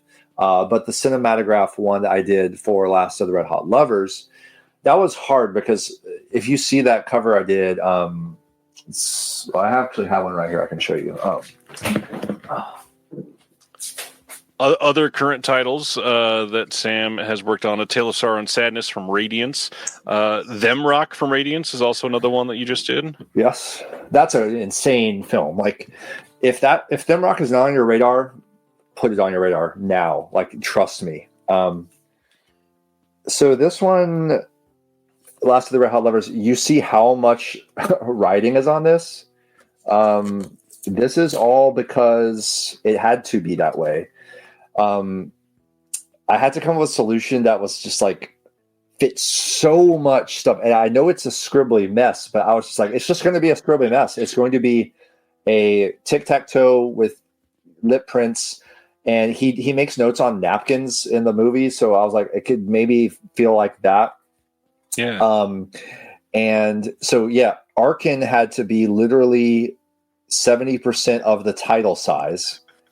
And then the three actresses had to be the same height. And this is how this goes back to a contract from the original poster that you still have to honor, where the actors have these clauses and their name have to appear equally. So the three of these actresses have to appear as the same size as Alan Arkin. And so already there, that's so much. And then everything else had to be at this size too and had to be included. So basically you're looking at a poster that's all text. Yeah. Unless you go real small with it, but then you can't see what it's saying because it's so that was tricky. And then actually I'm doing another cinematograph. I think you alluded to it, but it's not been announced yet. Did you say you have one coming? No, that's the one that I've ordered that I have not got yet. Oh, this is the one? Okay. Yes. So there's another one coming that I did for Justin. It'll be announced soon. And that one had an actor likeness situation where we could not get approval on one of the likenesses ultimately. And I had to change something about it. It was minor, but I try to, that's one of the nice things about just coming up with like conceptual covers. You don't have to worry as much about actors. But yeah, no, if you're doing like real movie posters for big agencies and big studios, which I don't, I can't compete with the big agencies that produce 100 poster concepts for, whatever, big movie. But then you're dealing with a lot more of those restrictions. But it's fun to have restrictions, like the 5 obstructions, it creates creativity, if you have no limitations, then you're just making 5 Avatar movies for the next 20 years. That's not interesting. Well said. Sorry to throw shots fired, but that's not interesting at all. You've lost all sense of creative restriction. That's not interesting. What's interesting is you making The Abyss when you did. That's cool. Right. So sorry, I had to go off there for a second. I completely agree. And I love that, The Abyss comes out in 1989 and a year of aquatic horror things that just, it all struck at once. And it makes it just this unique like subculture of film at that moment. Speaking of 1989, I'm going to shout back to something I mentioned earlier. I found for you my steel case CD of the Prince Batman soundtrack. Amazing. Yeah. Now, the only thing I wish I had is the Bat Discman from Batman Returns so that I could use this in that. But it is a cool special edition of the prints. This movie was pretty formative for me. 8 years old, 9 years old. Yeah. This is cool because it's a round booklet. Oh, nice. And it's just got the regular soundtrack in there, but it's a cool disc. Yeah. So if you're a Batman '89 fan, this is a nice little eBay thing you can look for. Very nice. I love that it's black on the outside too, and they didn't put the yellow on there. Yeah, totally. Oh man, that's really rad. Any Criterion cover art that you look at that wasn't you and isn't an original poster that you go, damn, I wish I designed that? Oh, so many. We did a whole Poster Boys episode on that. So God, I don't know where to begin, honestly. Jeez.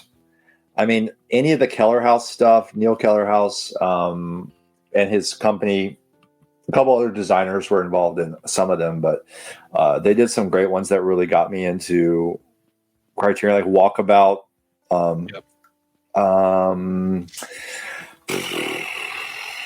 Gosh, I'm trying to think. There's so many. Jay Shaw, who I love, he's a friend, and he's one of my favorite designers. He's not doing much anymore, but he did he had a period of Mondo stuff, and Jay Shaw did Repo Man. I thought that's a great one. I was like, I wish I had done that. Yeah, or thought of that, or been able to do that. Oh God, there's so many, man. But we did a Poster Boys episode of top 10 Criterion covers, and so if you want to find out on Spotify, I do go through my 10 favorites. Nice. So you guys can check that out for further. One more I wanted to shout out that's amazing. Your print for Kumiko. Is a friend of mine. He swears by this movie. It's like one of his favorite films from the last 20 years. Cool. Your art perfectly captures so much about that film, how it's just easy to get lost in, essentially, kind of like the film. That's cool. Beautiful colors. Really like what you did with it. Incredible choices. Thank you. They just reused it last year for the 10th anniversary. And the original piece we did, it is a screen print, and it is a 24 by 36 10 color silkscreen, which is it's pretty rare for me to design something that has that many layers of color, and it's expensive to make a print that's that complex. But yeah, I've got some in my flat file. I might have to get your address. I participate a lot, and I don't know if you know many people that do this. There are Facebook groups dedicated to screen print commissions. Yes. And I have, I don't know, probably 15 here, which is a lot. Oh, cool. Just you join a group, and there's usually less than 50 people that are literally privately commissioning an artist to come up with the design. And some of the best silk screen print designs are coming from these random ass groups. And then you see the art used in other places for years to come because it becomes so great. Like Graham Humphreys is doing stuff in some of these groups. Suspiria. There's so much that's just beautiful, beautiful, beautiful art. Yeah, and I've never really kind of entered that world. Like with Mondo, I never did any Mondo things. They never asked me, which is fine. I mean, it would have been cool. But I never became like a screen print artist that people collect. Although, the house poster is, like I said, like kind of my one famous thing that, if I were to do one more edition, and I probably will, but it'll be a large edition. I know that print will sell and people will want it, but most print collectors don't know who I am, just because I haven't done any Mondo, and you just don't. You got to do Mondo, or else no one knows who you are. But those commissions are cool, and Brandon, my co-host, I mentioned, he does some of those. I wanted to bring up one last thing, and this is not meant to end on a negative or anything, but fucking AI, Sam. We probably should talk about this because, man, the tendency lately to see cover art on a release that is, quote, bad in somebody's mind, and the first thing they say, this is AI because it's bad. How do we get out of this point? How do we scrutinize these things in a way that is meaningful to the artist and respectful to the artist without accusing people? And how do we keep this filled with integrity? God, man, I mean, that's such a big question, and it's all about visual literacy and truth.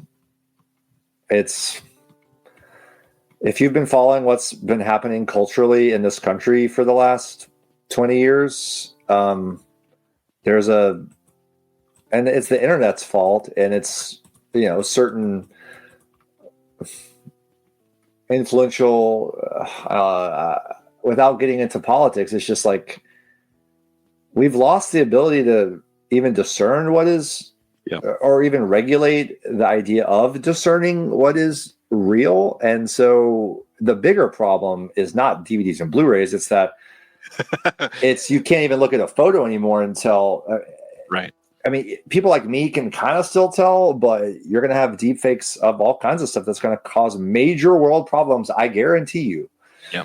So when it comes to Blu-ray, it's like, it's less of a, it's less significant, it's less but you're right that, I mean, gosh, I always try to encourage people to just stay informed. You can't expect the average person to, especially at the rate AI is progressing and generative imagery is progressing with Midjourney, and now Chat GPT catching up to Midjourney. I've really tried to stay informed about it myself. I am not a black or white person on this. I think that everything you do, if something's inevitably happening, then go ahead and figure out how you can use it as a tool and evolve.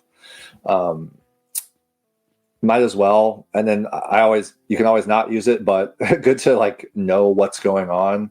Yeah. But God, it's just, it is hard to tell. It's it's the devil in the details usually, with like even spotting AI. It's not what you asked me. You asked me how to defend a real artist from being accused as AI. And I don't know. I just think that, yeah, I don't know about that one. I would just say it speaks to the lack of thorough critical thinking in our visual culture. And there is a crucial lack of media literacy across every literacy in general. Yeah, not just visual, but reading, information, truth, all of it. The people who want to be literate in these areas will, and most people find that a lot of people find that it's easy just to coast and accept the reality they're presented. And I don't know, man. What do you do? I don't know. Rewind 25 years and do things differently? I don't know. It's an odd time. It's an odd time, but I've used AI. Now, I'm against AI in general as a harmful kind of resource. Yeah. But it is being used. I don't eat a lot of meat. I don't really eat meat, but people are not going to stop eating meat on the entire planet. Even though I think it is great to be vegan, and I'm trying, and my wife's vegan, and like I can't expect the whole world to do it. So I can't expect there's not going to just be an end to AI imagery. So it's here. Understand it. Know that in a year from now, it's going to be even more impossible and complicated. I personally believe it's always about what you do with the tools. Just like synthesizers did not put trumpet players out of work or string musicians out of work. And I've used generative imagery. I mean, I'm not afraid to say this. I've used generative imagery in recent jobs, but I use it in a way that is a means to an end, and I will bring my human touch to that, right, and use it as a tool to help me achieve something more easily or in a way that I couldn't otherwise do. But just creating generative imagery of yourself as an action figure and posting on Instagram, you're not really practicing what you preach. Most people, all the Miyazaki forms. Yeah. And anyway, I try to see all angles of that too. It's like, bless everyone's heart, they just love Ghibli and they want to see their dog as Ghibli. They don't mean to be, pushing us further into the brink of apocalypse. They just, right. So, humans are endearing that way. Yeah. But, like, the good thing is with our interests, I mean, I don't think AI is going to replace any of these, Blu-ray. I mean, no, I don't even see a company.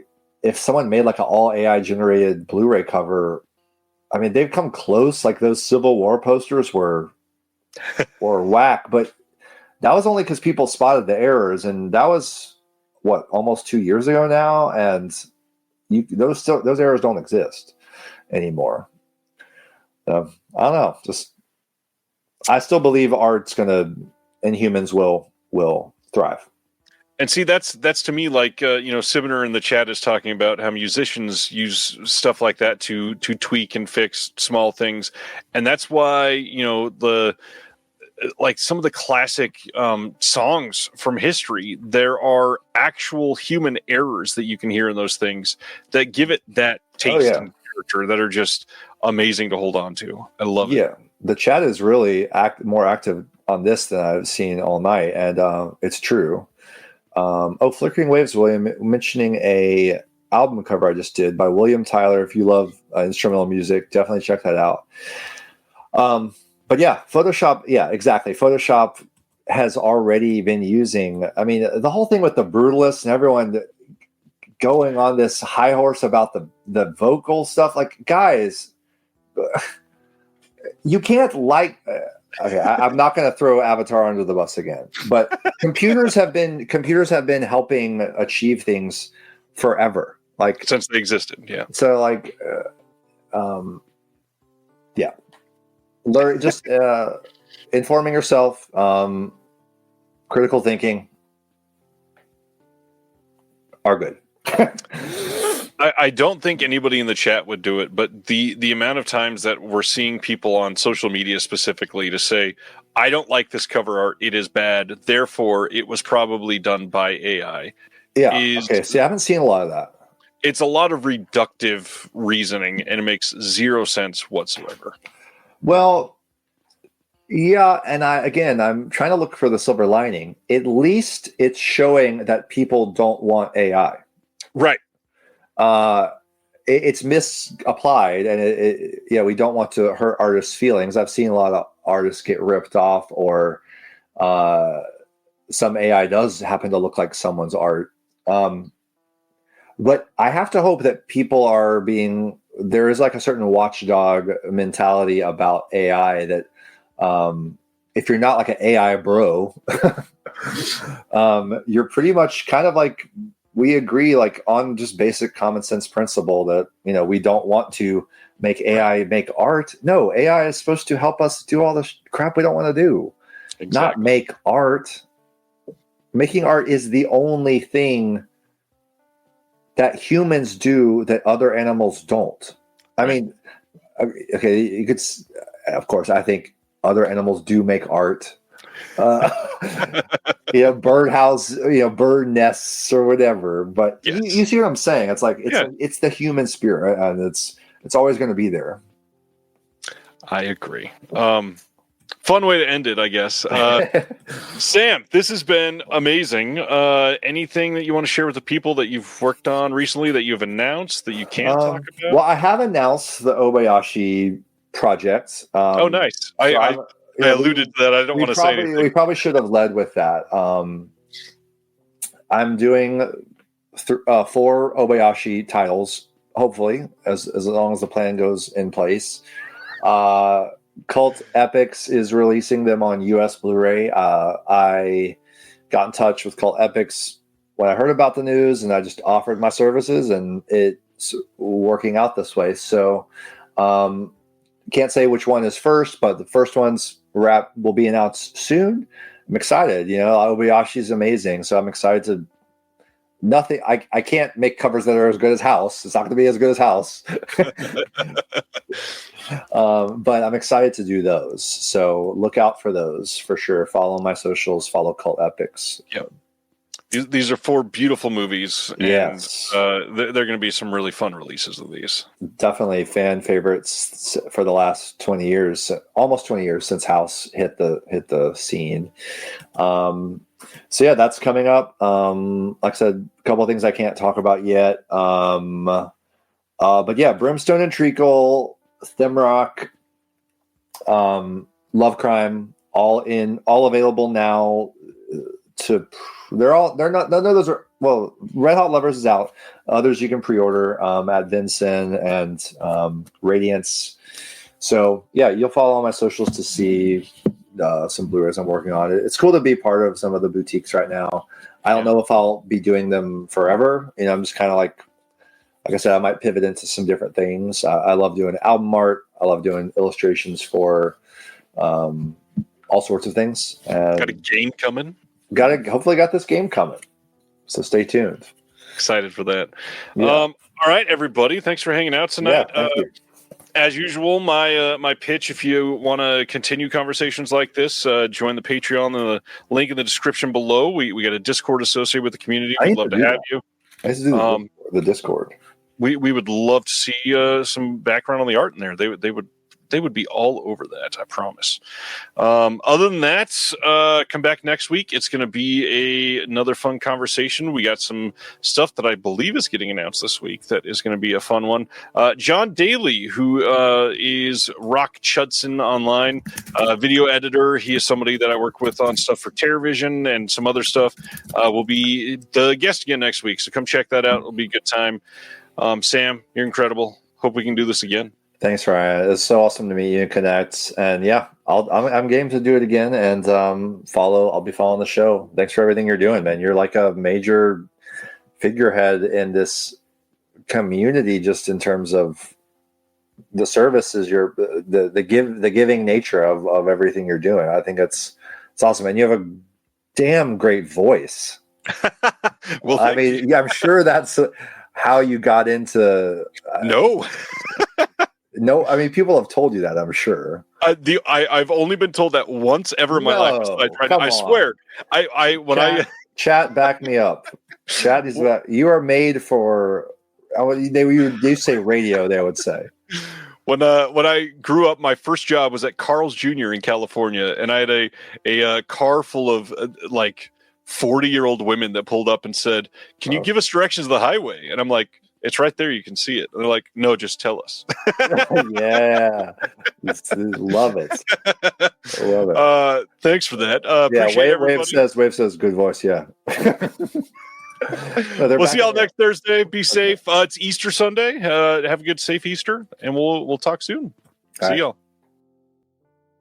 Thank you for watching The Disconnected. On the way out, make sure that you are subscribed to the channel, that you've liked the video, and that you've copied the link to be able to share it with someone else that may appreciate this.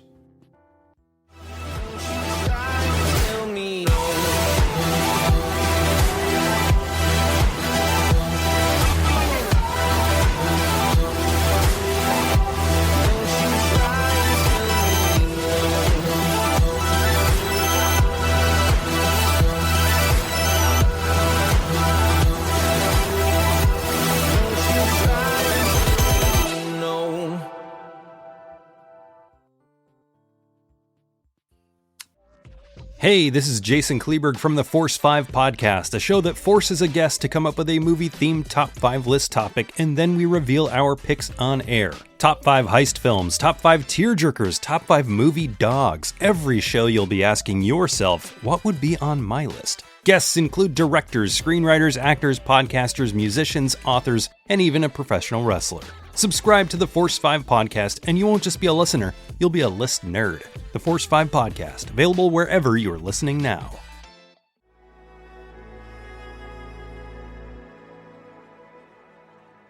Thank you for listening. To hear more shows from the Someone's Favorite Productions podcast network, please select the link in the description